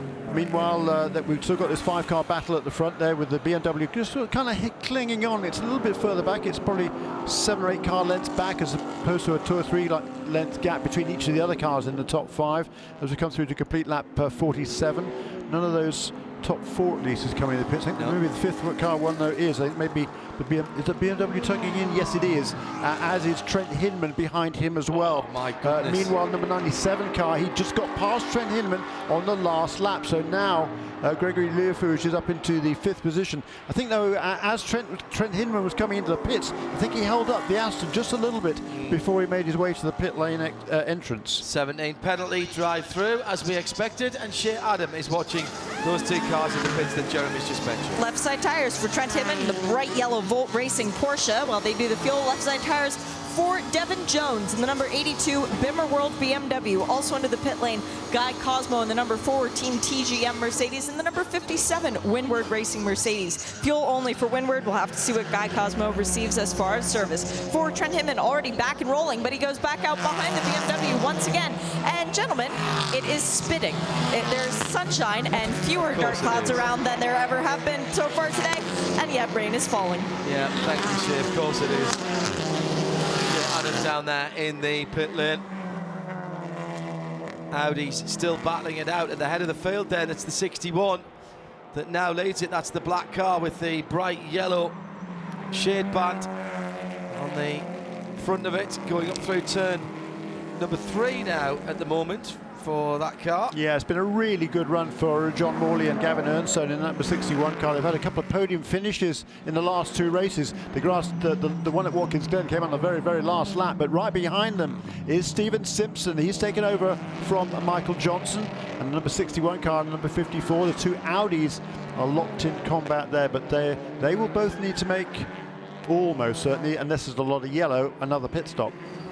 Left side, Michelin's only for Kyle Marcelli, so that is just the lefts, and left side only for the number 22, Johnny Sauter. He should be used to getting 2 tires and them being only on the left side from his oval experience, as both of those cars are in the pit lane, and we're starting to see more and more pit boards in people reacting. Yeah, and the reason for that, Shea, is because the 21 Hyundai's gone off at the Moss corner, and that is such a shame for a car that had been doing very well. Harry Gottsacker has got the car going, and I don't think there's too much damage to the back of that. It even looks like the rear wing's still in place. He's moving gingerly back onto the road surface, is he? Oh, he's got a big chunk out of the right rear wheel, I think. Has there been side-to-side contact there? Amazingly, I think there's still air in the tyre. That is extraordinary. But there looks to have been damage on that right rear rim. 44 minutes to go. In comes Eric Voss from 3rd position. Jesse Lazare getting great fuel mileage. Last pitted on lap number 28. So 21 laps ago. So he's now decided he's going to go deep, hasn't he? They're hanging on to see what the weather does. That could be the only reason for doing that, because they're risking getting the wrong side of a full course yellow. Calmont. And into the pit lane for Eric Voss. 2, 4, none in tyres. Rear tires? That's the first one of those I've seen. Not so far, at least. No, they're doing 4 tires now. They are doing 4 tires on the number 56 Merla Racing car. So that Mercedes will be giving Eric Voss everything he possibly could ask for. The 21 made it back in. What was the tire that was a problem, John? Right rear. Right rear, okay. I'm going to have to run across the pit lane then to get to that side of the car, because the left side looks perfect. The right rear is just below the fueler, and yeah, the rim is damaged. It's no longer perfectly white, but other than that, the tire is almost as seated as it should have been when it came out of the Michelin trailer. That's an extraordinary thing. Yeah, I thought I just caught a glimpse of it as the car was pulling away. That it helped that the rims are white on that black Hyundai, the number 21 car. So there's been some kind of contact there of some description. McLaren leads as into the pit lanes come the 2nd place Audi now. Jeff Westphal into the place, so that means the Aston Martin Vantage is into 2nd place. Now, and only 2 seconds behind the leading McLaren that is still yet to make its pit stop. Right, okay. A couple of laps ago, the gap was almost 4 seconds from the leader, I think, to the Aston Martin. So he's halved that gap. Last time around, he was a half a second faster in the Aston Martin. And Shea was watching that 39 Audi pit stop for car park. Fuel and left side tyres for that car. Eric Voss back out on the track. Jade Buford back out on the track. Fuel still going into the 39 Audi. Just under 43 minutes to go, and that car is now down in a wheel. Also coming in, the Motorcraft Ford, and it was the 81 again that was involved. The Mark Motors TCR Audi. Well, had to go to Honda. Now's had to go to Hyundai. There's no more cars with H in. Under review, 4 tyres for the Motorcraft Ford Mustang in the hands of their team in the pit lane. It's Grant Enfinger who'll bring that car back out in a moment or two's time. The leader goes across the line, and now 2nd place again, drops it, and still Jesse Lazare. What great fuel mileage they're getting out of this McLaren. And they're just rolling the dice, Jeremy. They're leaving Jesse Lazare out there and say, Jesse, drive for your life, mate. Yeah, but the other guys are going to be putting on fresh tyres, and certainly the potential to go faster on those fresh tyres. So it's a bit of a gamble to stay out at this stage when all of the other leaders have pitted. He is the last one to pit. No, here's the number 65 car that was running in third place. Justin Piscatell, he's taken over in that number 65 car, the second of the Murillo Racing entries from Tim Probert. And he's had a drive-through as well, don't forget, for that car, for speeding. It's a full service for the Aston Martin EMR Vantage. Gregory Leifugger stays in the car. Leifugger stays in the car. But he has got 4 new Michelin tyres. Meantime, Aston Martin, might get a penalty. Wheels were spinning whilst it was still up in the air. Now, meantime, 98 TCR in behind the number 12 car. That's a lap down. And that's not great driving by Russell McDonough in the eEurosports.com Rover racing car. As into the pit lane comes the leader. It's right in front of us. New set of Michelin sticker tyres going on at least the left-hand side. The fuel probe is in. The catch tank is on the left-hand side. And it's going to be all 4. It's going to be all 4 tyres. They've done the front 2 first.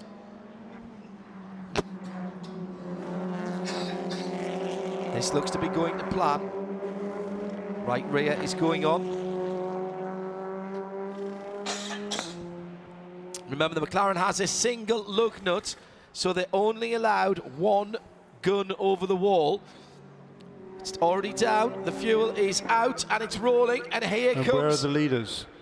Here comes the Aston Martin. We wait to see it coming round. No, there's number 60 car. I think that must be next in the road here.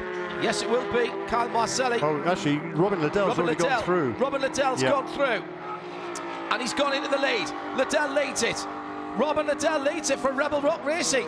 Camaro leads the IMSA Michelin Pilot Challenge at Canadian Tire Motorsport Park, and staying out the long time has not paid off for the 69 Motorsport in Action car. They have dropped down, I think maybe to 4th position, but certainly down to 3rd. 46 car battling through traffic at the moment. That's Hugh Plum in 8th position. They'll be just wanting to get that car through to the end of the race. What a great drive by Robin Liddell. We said he'd been doing fine work early on. Now they stopped quite early. Can he get that car? He stopped, remember, just on the hour mark, Jeremy. Yep. Yeah, he'll be hoping he can, but we shall see. He's able to turn some good laps after making that stop. And the TCR lead now, by the way, it's number 54. Number 54 car has not yet made a second stop in TCR. Stephen Simpson got past John Morley a few laps ago, has now pulled away in the lead in car number 54 in TCR. Yeah, and I think Robin Liddell only took 2 tyres. Left side is what she told me. I'm sure she'll be checking that out. No, she says yes, correct. So, and the 97 car gets a drive through for the Aston Martin. Oh, what a shame. They've been doing such a good job. Wheel rotation whilst on the jacks. No. It's a safety issue. And Gregory Leifugger will have to come back into pit lane. I tell you what, every time a win seems to come into the grasp of that team, something goes wrong, or they make a mistake or something. They've and that's the same again. They're probably a bit of just a lack of familiarity with that car, most likely. Stephen Simpson leading still for the 54 JDC Miller Motorsport team, the red Audi RS3 LMS TCR DSG. Similar car a second behind John Morley, the dark grey car. Now, Stephen Simpson's only done 1 stop, and that was at 29. I don't think he can go to the end from there. I think both of those Audis who stopped on lap 29 will have to come back in again. And I wonder how much further into the race they're going to risk going. They've done through turn 8 for that red car, just dangling the right rear tyre in that long right-handed corner. Down into towards the last 36 minutes now, and the TCR leader is on the front straight, goes and makes another lap.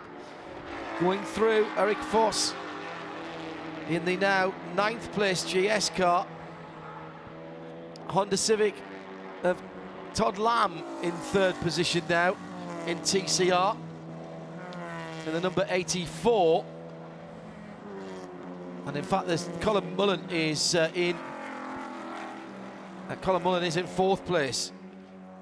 So the Atlanta Speedworks car had all that problem earlier on and did not qualify, started at the back, now up into a podium position. Let's stay in TCR and with the lead car. Here's Shea Adam.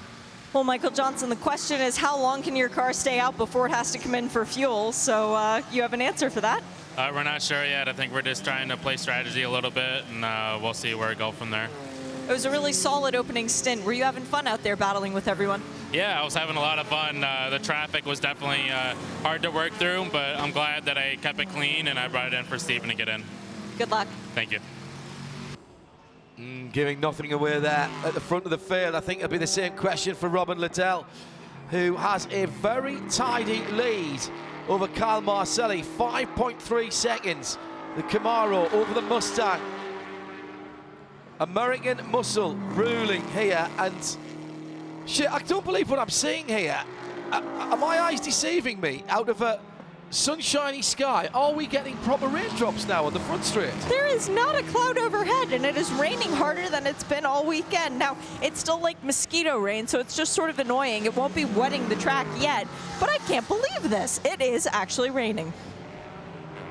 Oh, have we got another twist in this? Let's remind you. Hey, it's a Michelin Pilot Challenge Series race. Anything can happen. Remind you. Yes, exactly right, Jeremy.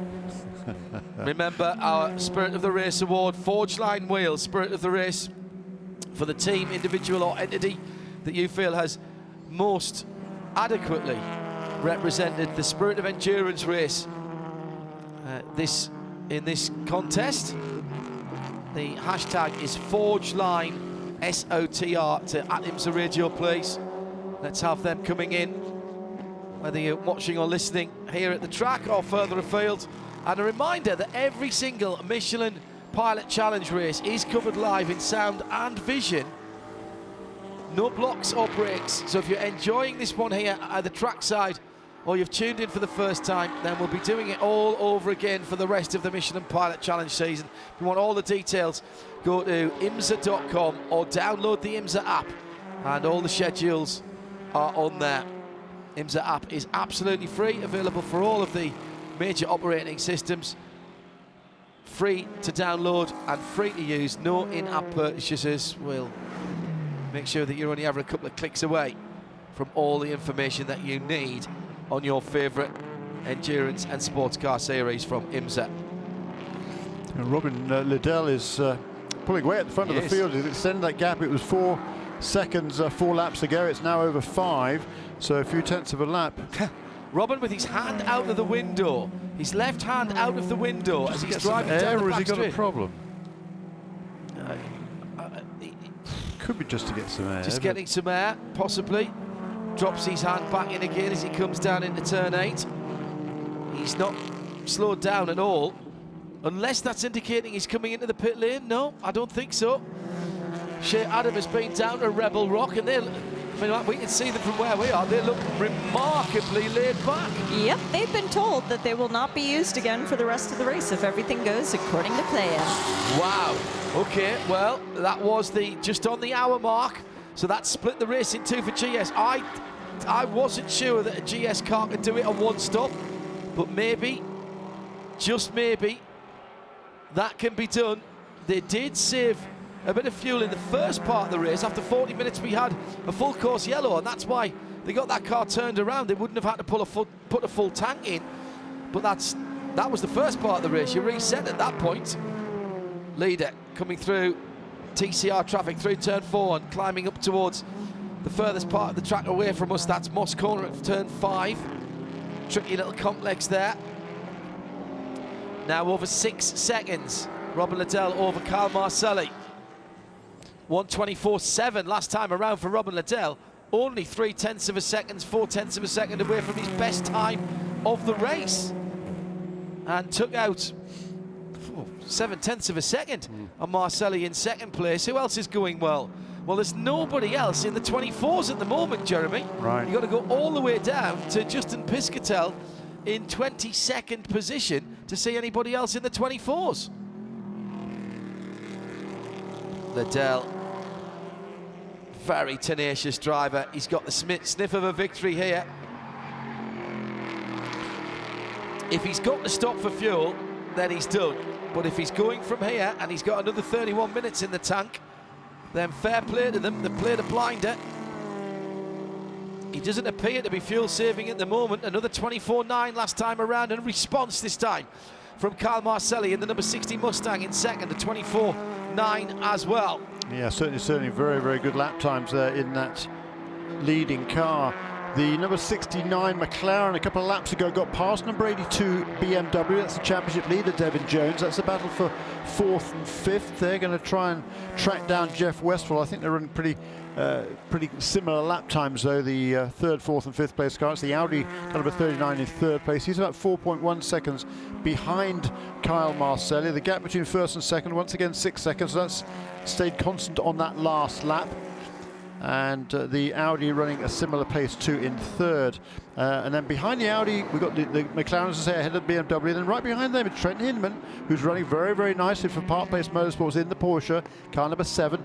Also right with him now is Hugh Plum, and closing up on him is Jade Buford in the PF Racing Ford Mustang, and Eric Foss in car number 56. Just wonder, and it's been suggested by Adam on Twitter at IMSA Radio. Robin Liddell with his hand out the window. Could he have been checking on the intensity of the rain? Yes. Which is now stopped, by the way.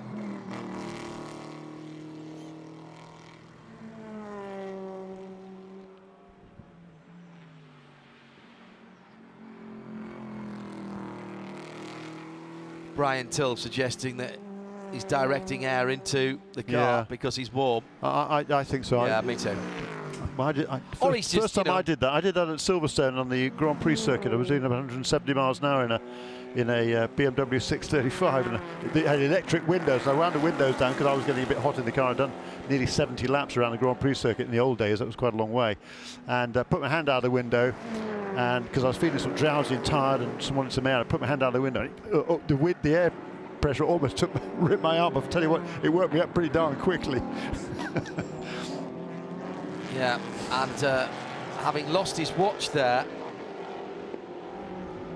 having lost his watch at that point, he got a full course yellow and got back in the lead lap, which was great. Yeah, Robin Liddell has done that for some time, Brian reminds me. Brian Till, he'll be with us. We've got another race today in Sound and Vision. 3 hours of prototype challenge to round off the Saturday. It's going to be a corker. Still with the threat of weather as well. In TCR, we're still waiting for Stephen Simpson. Surely he can't make that one go from lap 29. He's in 11th position at the moment.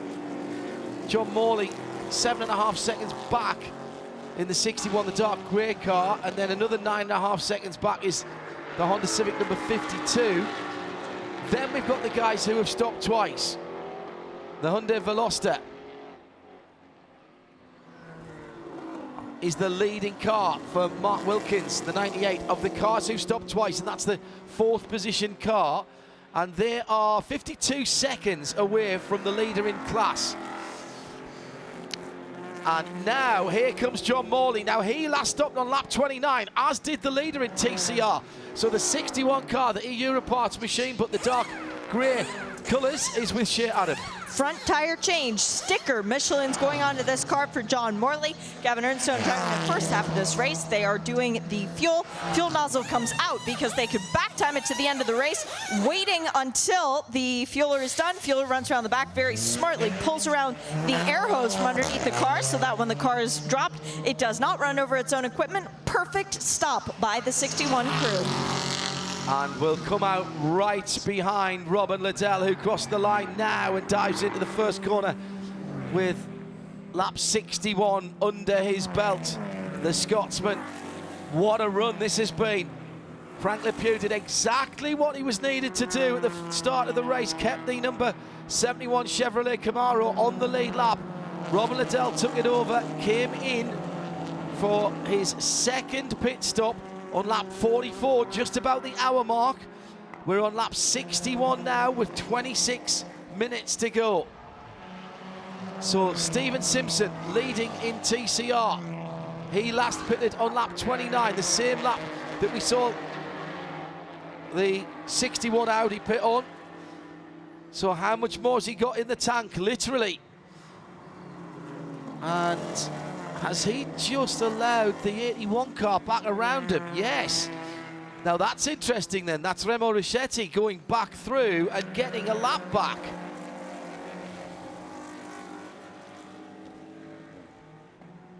Yeah, I don't think he'd be worried too much about that at this stage I in think the he's race. saving fuel, Jeremy. I think he's saving fuel like mad. We've got another. Simpson's pace is right off. Through goes, who's that behind? That was Casey Jr. going through in the 17 car. They had some fluid on the inside of the car early on, so he's lost positions to a couple of cars down in the bottom half of the top 10. So is he just feathering? Have they gone one lap too far, Jeremy? And they're a little bit worried about the fuel, because he hasn't got the pace in that car at the moment, and his sector times are going out. 38 seconds in the middle sector. That's not too bad. No, 41, excuse me, 41. Yeah, that should be about 39. He must be coming in this time, surely. No, he stays out. He's staying out. Well, the lead that he has got over the first car that I think definitely can make it to the end was, not so very long ago, 50-odd seconds.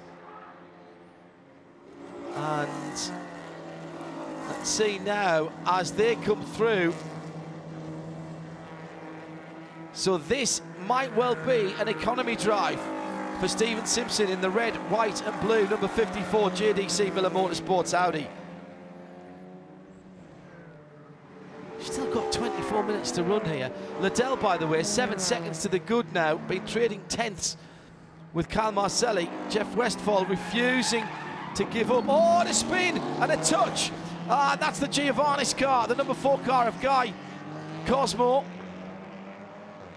And Guy just on in the middle teens there. And was there a little touch from the Ford down the insides? Yep. No, there was a big touch. Up off the curb from the 15, a bit of inexperience there from Enfinger going down the inside. And hit the curb, Grant Enfinger, and bounced into Guy Cosmo. They were battling for position, in fairness, but I think True. Enfinger struggling with grip on that car anyway. Didn't look to be too clean coming through the last couple of corners.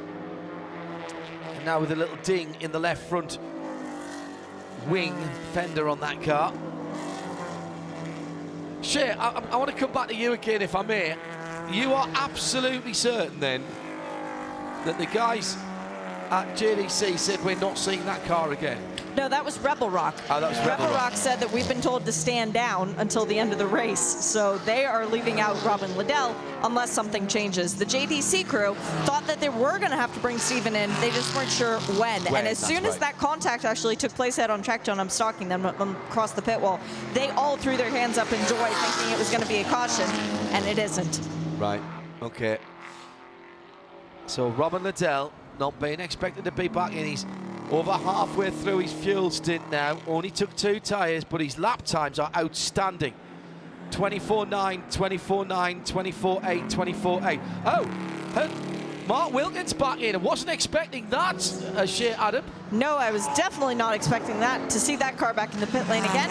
It has come into a stop there, putting the car up on the air. Oh no, the hood is going up. This is a mechanical problem for the 98, John. The Hyundai, it's not going to be that Hyundai's day. The 21 car, Harry Gottsacker, a little bit further down the field. That is a shame. They were in great position. And in some respects, that takes a little bit of pressure off the Stephen Simpson car, the 54 car.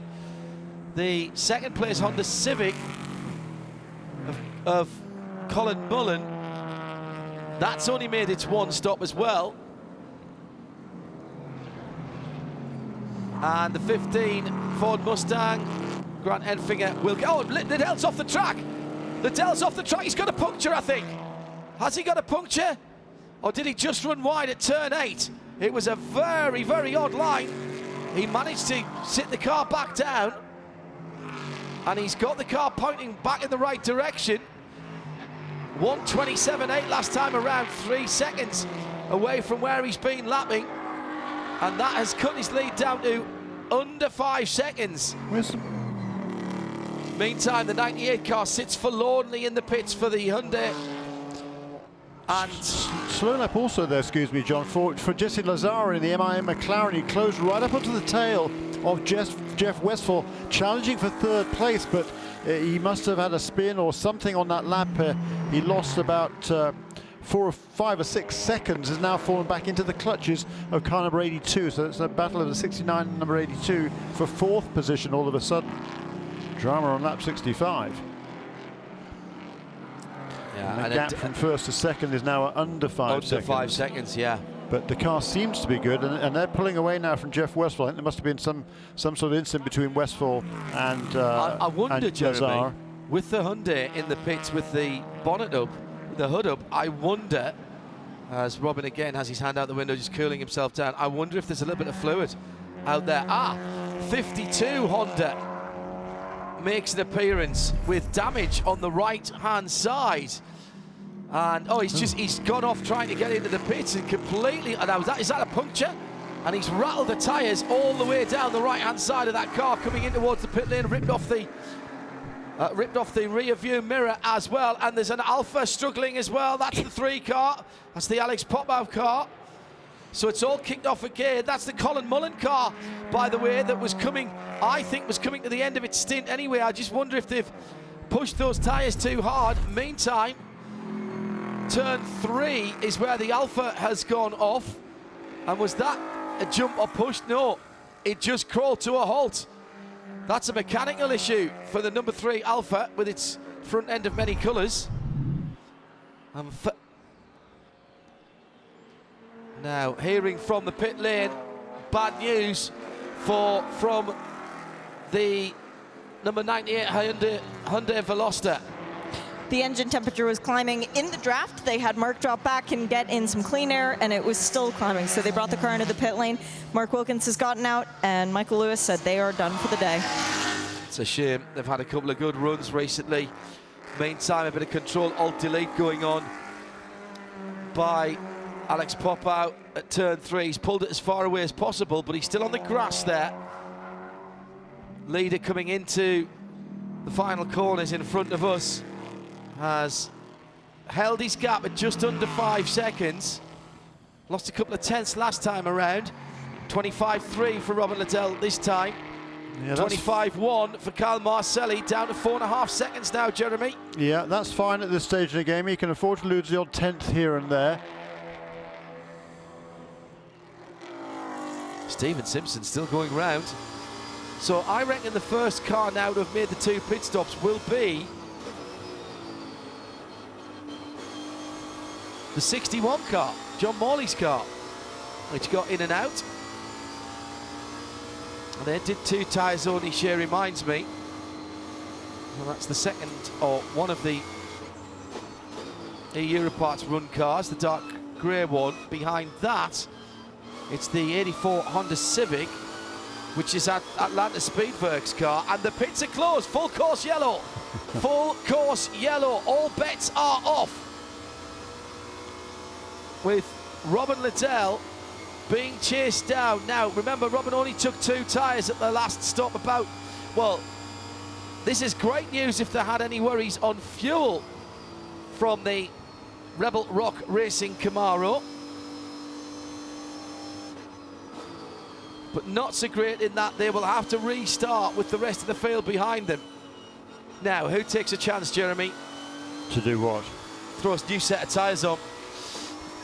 Yeah. We've got 16.5 minutes to go. It'll be a flat. We should get the pits open. We're not inside the last 15 minutes. It's a relatively easy recovery for Alex Popov's car. Alex out the car and enjoying a bit of rehydration from the marshals down there, really looking after him at turn 3. It'll be a flat, so he is absolutely wringing wet. Wringing wet. It looks like he's got out of a bath with his race suit on. The front end of that Alfa Giulietta battered without the Alfa crest and the Alfa grille. Slightly but it's still the shape of the Alfa. You can still see it's an Alfa. Now, what's this going to be? There is a gap in the wall just there. I wonder if they can't just tow him backwards and get him out of the way there. As the there's Shelby 500. If you've been out on the track and watching cars, excuse me, John, going past the safety car, those are the TCR cars that have not yet been lapped by Stephen Simpson in car number 54, but they'd been trapped. They would otherwise have been trapped behind the safety car, so they're allowed to go through and run around to the back of the pack, and that's quite a few of the TCR cars, including John Morley, who is second in the class. He had been lapped by the race leader, but not crucially by number 54. No, and there's several other cars doing the same thing. So, getting the pass around now. This will including be including the pole sitting car. Yes, and Marco Cironi. Short yellow. So that means that the pits will not open. That's at the discretion. It's within. That's at the discretion of the race control. It was called at 16, nearly 17 minutes, but that is at the discretion of race control. We would have had them in the pits with fewer than 15 minutes to go. So that's why that decision's been made, almost certainly. But I presume we'll get a class split again, Jeremy, as well. Yeah, that's right.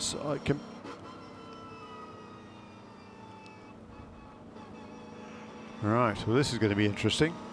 But Robin Liddell, he's had the pace. He's been edging away from Kyle Marcelli.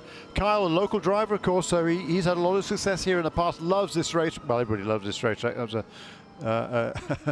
unnecessary comment, wasn't it? But he wants to have a good, strong run here, certainly, as we're seeing a couple extra TCR cars getting away from. I think it was car number 52, was that one of them? That was Colin Mullen after that incident coming into the pits.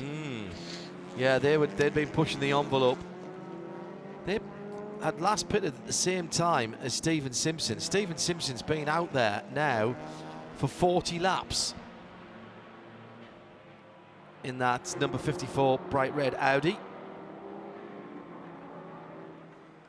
Yeah, and hopefully for his sake, this even a quicker yellow, a short yellow, without opening the pits for the GS and then the TCR cars. Hopefully it's going to be enough for them from their perspective to be able to reach the end of this race. We could be going green next time around because the Alfa is already off the circuit. It's just been pushed back through the gap there by the safety crew.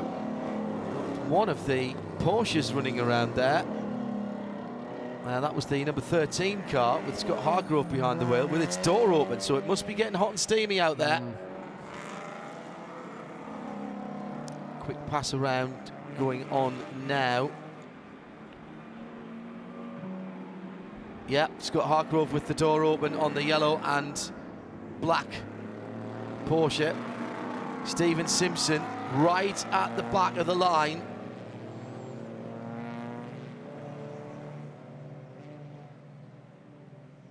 Shea Adam has gone down to the JDC Miller guys. He's done 40 laps, Shea, under green.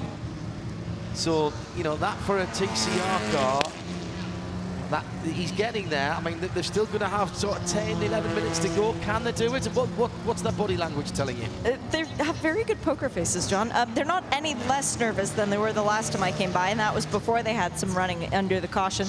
The fueler is sitting up on the edge of the pit box near the fuel line, but it is not in hand. And they're not really smiling, but they're not unhappy either.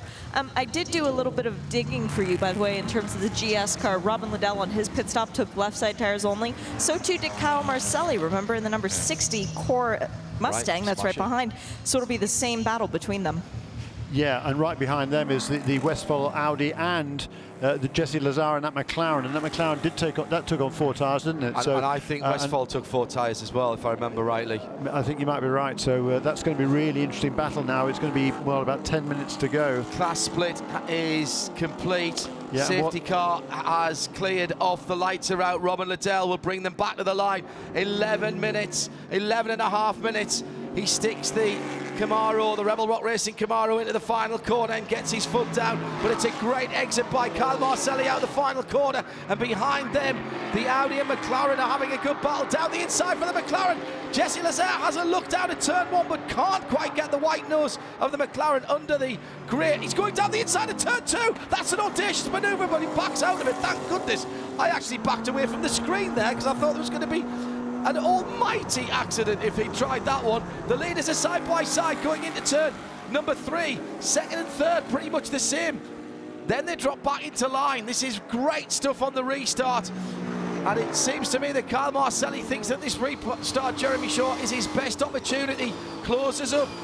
Little bit of a defensive line into Moss Corner for the Camaro in between turns 5A and B now and out onto the long back straight. Now let's see who's got the power between these two American muscle cars. Yeah, it's the former series champion here against the local favourite, Robin Liddell, who won this championship before. And battle for second, Jeremy. McLaren has gone through. Battle for third, excuse me. McLaren's gone round the outside and makes a very easy looking pass. Man, that McLaren must be slippery in a straight line. McLaren on the podium then for Motorsport in Action. What a great 50th birthday present this would be for Eric Kerup, the team manager there. Celebrating a birthday virtually at the same time as the 50th anniversary of IMSA. And his car at the moment in third position. There'll be some nail biting down at Motorsport in Action. And in TCR, Stephen Simpson has sort of a luxury. He's got a lapped car. Car number 23 is between himself and the second place car, John Morley, number 54 and the number 61, the top two cars in TCR, with number 84 that started, remember, last on the grid. Todd Lamb's up to third place now, ahead of the pole-sitting car with last year's winner, Britt Casey Jr. at the wheel of car number 17. 9 minutes to go, the leading pair coming out of the Moss complex, and Jesse Lazare is trying to close them down. Behind him, Jeff Westphal hanging on, then the BMW number 82, then Jade Buford, then Trent Hinman, and then the Eric Voss 56 Mercedes. Hugh Plum in 9th position is only 4, 5, 6 seconds away from the leader. That's what this late safety car has done, and it's the dash for cash here in the Canadian Tire Motorsport Park 120 for the IMSA Michelin Tire Challenge. What a great run. Hinman looks like he's just gone past Eric Voss. Yes, he has. So Hinman up to 7th position in the number 7 Volt Racing Porsche Cayman, but he doesn't get a great run off the final corner. Sits in the middle of the road to defend. That's fine. Liddell 0.2 of a second in the lead, but that's all. In TCR, Stephen Simpson half a second away. Nose to tail, the top 4 cars. Well, there's 5 cars in there. The car that's running second in that train of cars, they head through turn 1. That is James Vance. He is a lap down. He's trying to get that lap back. And he might be able to do it. Tries round the outside of turn 2 is a brave one. He's sticking it out. He's sticking it out. He's going to go very wide indeed, and that could be the invitation that the driver of the 61 car, John Morley, needs as he goes round the outside now into turn 3. He's got grip out there, but now he goes wide. He's going to have to lift off, and that's going to cost him a position, I think, because up the inside, the 84 Honda Civic Atlanta Speedworks car is right in there as well. This is magnificent stuff, and Stephen Simpson's escaped. Simpson has escaped by 2 or 3 cars lengths just for that little squabble that was going on now. Still going on, isn't it? It gets side by side into Moss. 2 sets of 2 cars going in there with the 2 Audis, and then the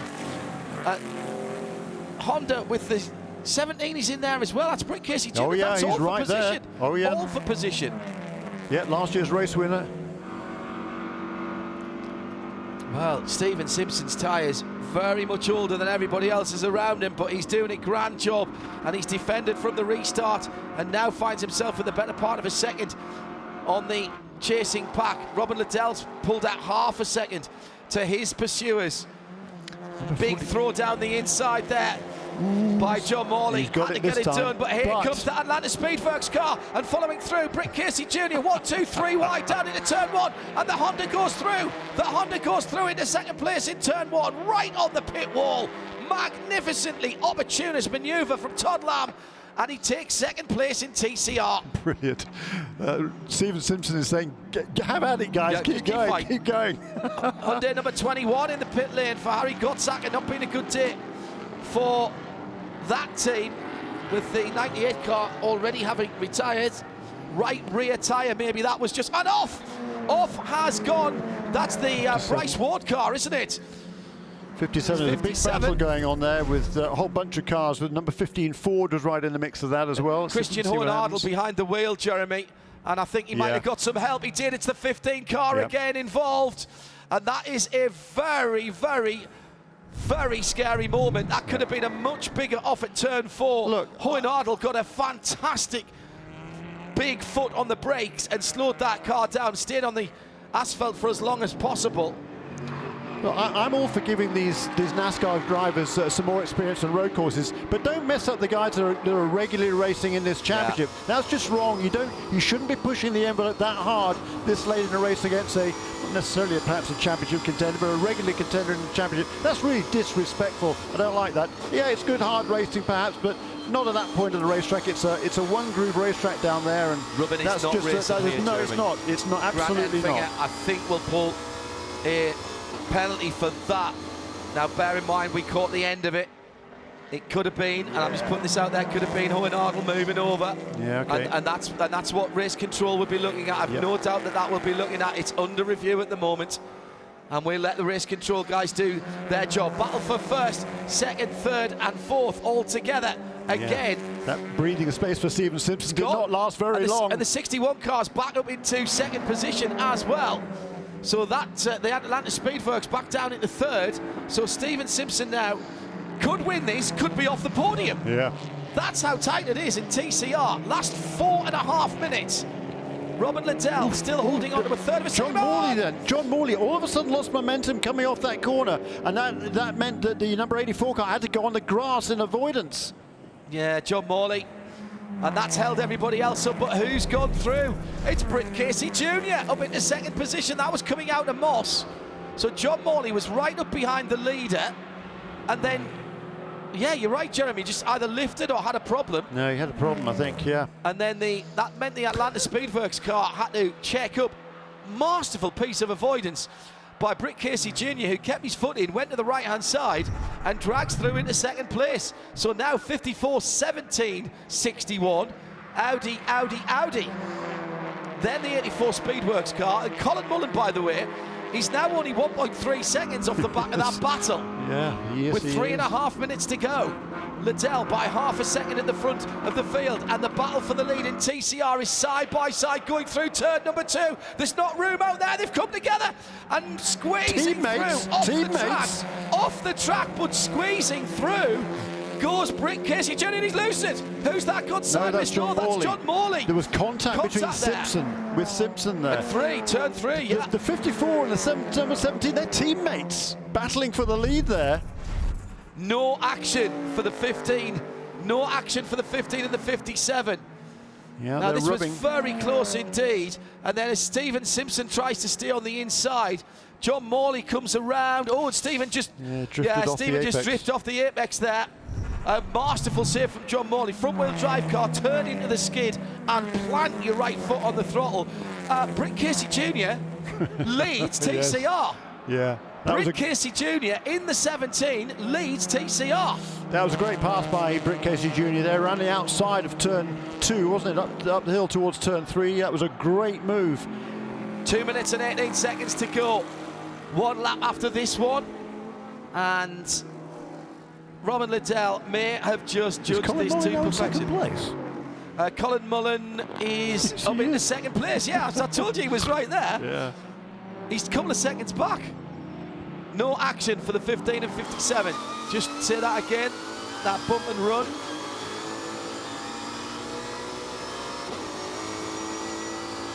Robin Liddell on the long back straight, the Andretti straight, heading towards turn 8. Kyle Marcelli's giving it everything. Jesse Lazaire on the podium at the moment for Motorsport in Action. What a birthday present for their team manager. That is going to be a big party tonight. How do we get an invitation to that? I think it'll be white flag this time around, Jeremy. It's going to be close to it. Yeah, it will be. White flag this time around. Robin Liddell has got 2.4 more miles to claim a famous victory for Rebel Rock Racing and for Chevy Camaro. And that starts right now, down into turn 1 with the Ford Mustang in behind. Of all the things we thought might happen today, did we honestly think we'd see 2 American front-engined V8 muscle cars battling for the lead in Michelin Pilot Challenge? I'm not sure we did, but anything can happen in these races. 2 hours action-packed, full of incident and drama, right from the very start, with the TCR champion not even really getting up to speed. The TCR championship leader. And this is going to really put a cat among the pigeons. This is a fabulous result. Whatever happens now, Liddell will want to hold on to this. Robin Liddell has worked so hard to get there. Stephen Simpson's in the pits. Stephen Simpson finally comes into the pits. And that's a drive-through, is it, for Stephen Simpson? Didn't stop at his pit box, so that may have been a drive-through for that contact. Robin Liddell worked so hard to put this program together. A couple of 3 races last season, just as a toe in the water for Rebel Rock Racing. A fan favourite, the Camaro GT4. It looks great, it sounds great, and it has paid dividends. It has worked its way into a win for the Chevrolet Camaro. Comes through the final corner now, and it will be Robin Liddell and Frank Lepew who take a maiden victory for the Camaro in IMSA and in the IMSA Michelin Pilot Challenge. The McLaren comes through in 3rd position, so it's Camaro, Mustang, McLaren, Audi, the top 4. And the top 10, by the way, are within 10 seconds, and the Aston Martin Vantage in 10th position after the ups and downs. Now, what about TCR? TCR coming to the... Let's go down to Frank Lepew. He will be a very, very happy man. Well, Frank Lepew, you just said it. That was a little sooner than we thought it was going to come. Your first podium in this series is a win. Congratulations. Yeah, thank you very much. It was a lot of hard work. I just did my part. I tried to keep the car clean, bring it in a decent spot, and hold my own, and Robin did the rest. Well, now you're going to learn something new, how to spray the champagne. Congrats. Okay, thank you. Cheers. And in TCR, it was Britt Casey Jr. by nearly 4 seconds. Colin Mullen comes through in second. Audi number 17 for JDC Miller from the 52 Civic in second. And John Morley holds on to another podium position. Could have been a bit better than that, but I think they'll take it. He and Gavin Enston done a cracking job there for that. First off the podium, Todd Lamb for the Honda Civic 84, Atlanta Speedworks. You know, that's a pretty good drive from the back of the... Great. And they could have been on the podium. Yeah, no, it's tremendous effort. I mean, a little bit unlucky there, just kind of forced off onto the grass, I think it was. Or the car was superb. He really did a nice job, but what a great drive by Britt Casey Jr. there to come back and take that win. He was running in 4th place there for in a train of cars after that final restart, and he comes away with a win. For Frank Lepew, I mean, he had his career best finish last week, a 5th place finish. He was over the moon with that, and now to come away with the victory. That was a great strategy, great pit stop, and great driving for Robin Liddell, former series champion of... That will be his 10th win in the IMSA Michelin Pilot Challenge. The day started off really well for Mikey Taylor, but the best news is you get to finish it with some champagne and a nice trophy. Congratulations. How's your heart rate doing after watching that finish? No, that was crazy. I mean, I thought it was all gone when we had the pit stop problems, but Britt did a phenomenal job, and everything just turned our way with the yellow and everything, and he charged through at the end there. It was amazing. So you had the Canadian flags on the mirrors, on the wing end plates. It worked. You got a win in Canada. I know we must have had the hometown luck or something. We got Unitronic, a bunch of people, and all my family. I'm super excited. Congrats. Thank you. Well, in our Forge Line Wales Spirit of the Race Award, I don't think this has happened before. We've got a back-to-back winner. It's Rebel Rock Racing for a smart pitch strategy. Robin Liddell getting a lot of praise and love as well from the audience.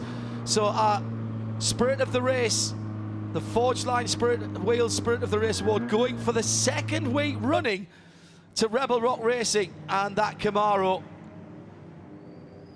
I think there might well be a set of Forge Line wheels going onto that car very shortly. I think they are homologated with Forge Line wheels, actually, if I'm not mistaken. I'll have to check that out. We'll get Shea to have a look at that later on. A quick look, Jeremy, whilst Robin Liddell is celebrating with the checkered flag. Well, that is fabulous for Robin. He's done so much in and out of the car to make this happen. Jeremy's working through some quick arithmetic. Let's just confirm the results then. In TCR, it is the number 17 of JDC Miller Motorsport that wins. Britt Casey Jr. bringing the car home after Mikey Taylor started the car. Great drive to second place. Colin Mullen in that car to finish it off. Max Faulkner did the job to start with for LA Honda World Racing. And in third place, the Honda Civic TCR from Atlanta Motorworks, the 84 car, with Todd Lamb finishing off the hard work of Brian Henderson early on. That is your TCR podium.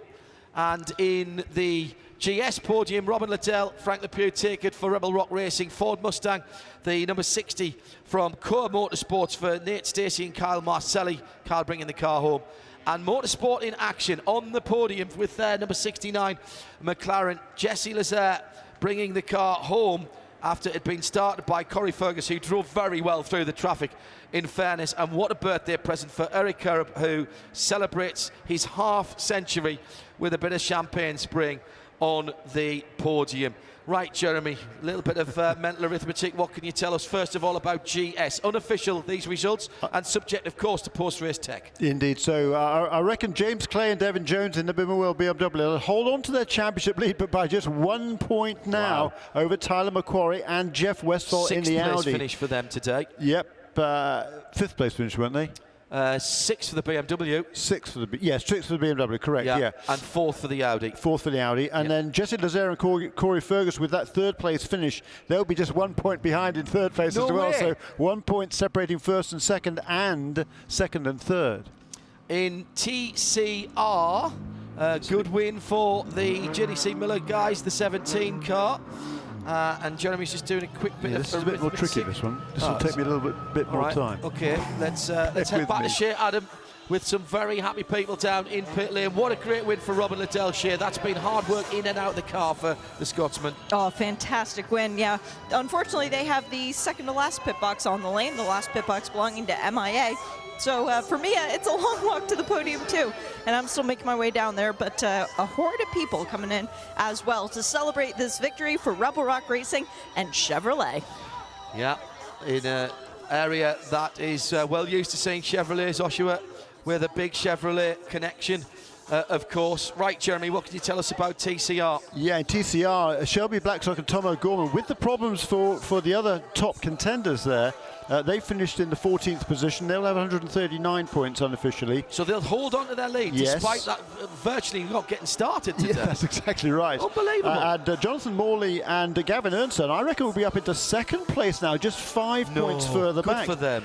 Mark Wilkins and Michael Lewis, they came in here second in the points, but they also had some problems towards the end of the race, finished only in the 12th position, so they'll have 133, one behind Morley and Ernstone.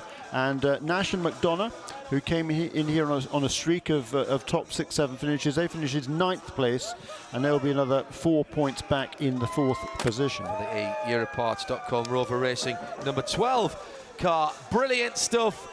The celebrations already starting down along the Victory Circle area, and there's plenty of people gone by there as well. Don't forget, every single race of IMSA Michelin prototype, IMSA Michelin Pilot Challenge, I'm trying to turn these cars into something they're not, is live and uninterrupted in sound and vision. Thank you very much indeed to Shea Adam for her hard work down in the pit lane where it got very hot again this afternoon. Jeremy Shaw was alongside me, and we've got more racing to come with a 3-hour prototype race still to come live here from trackside and from Canadian Tire Motorsport Park.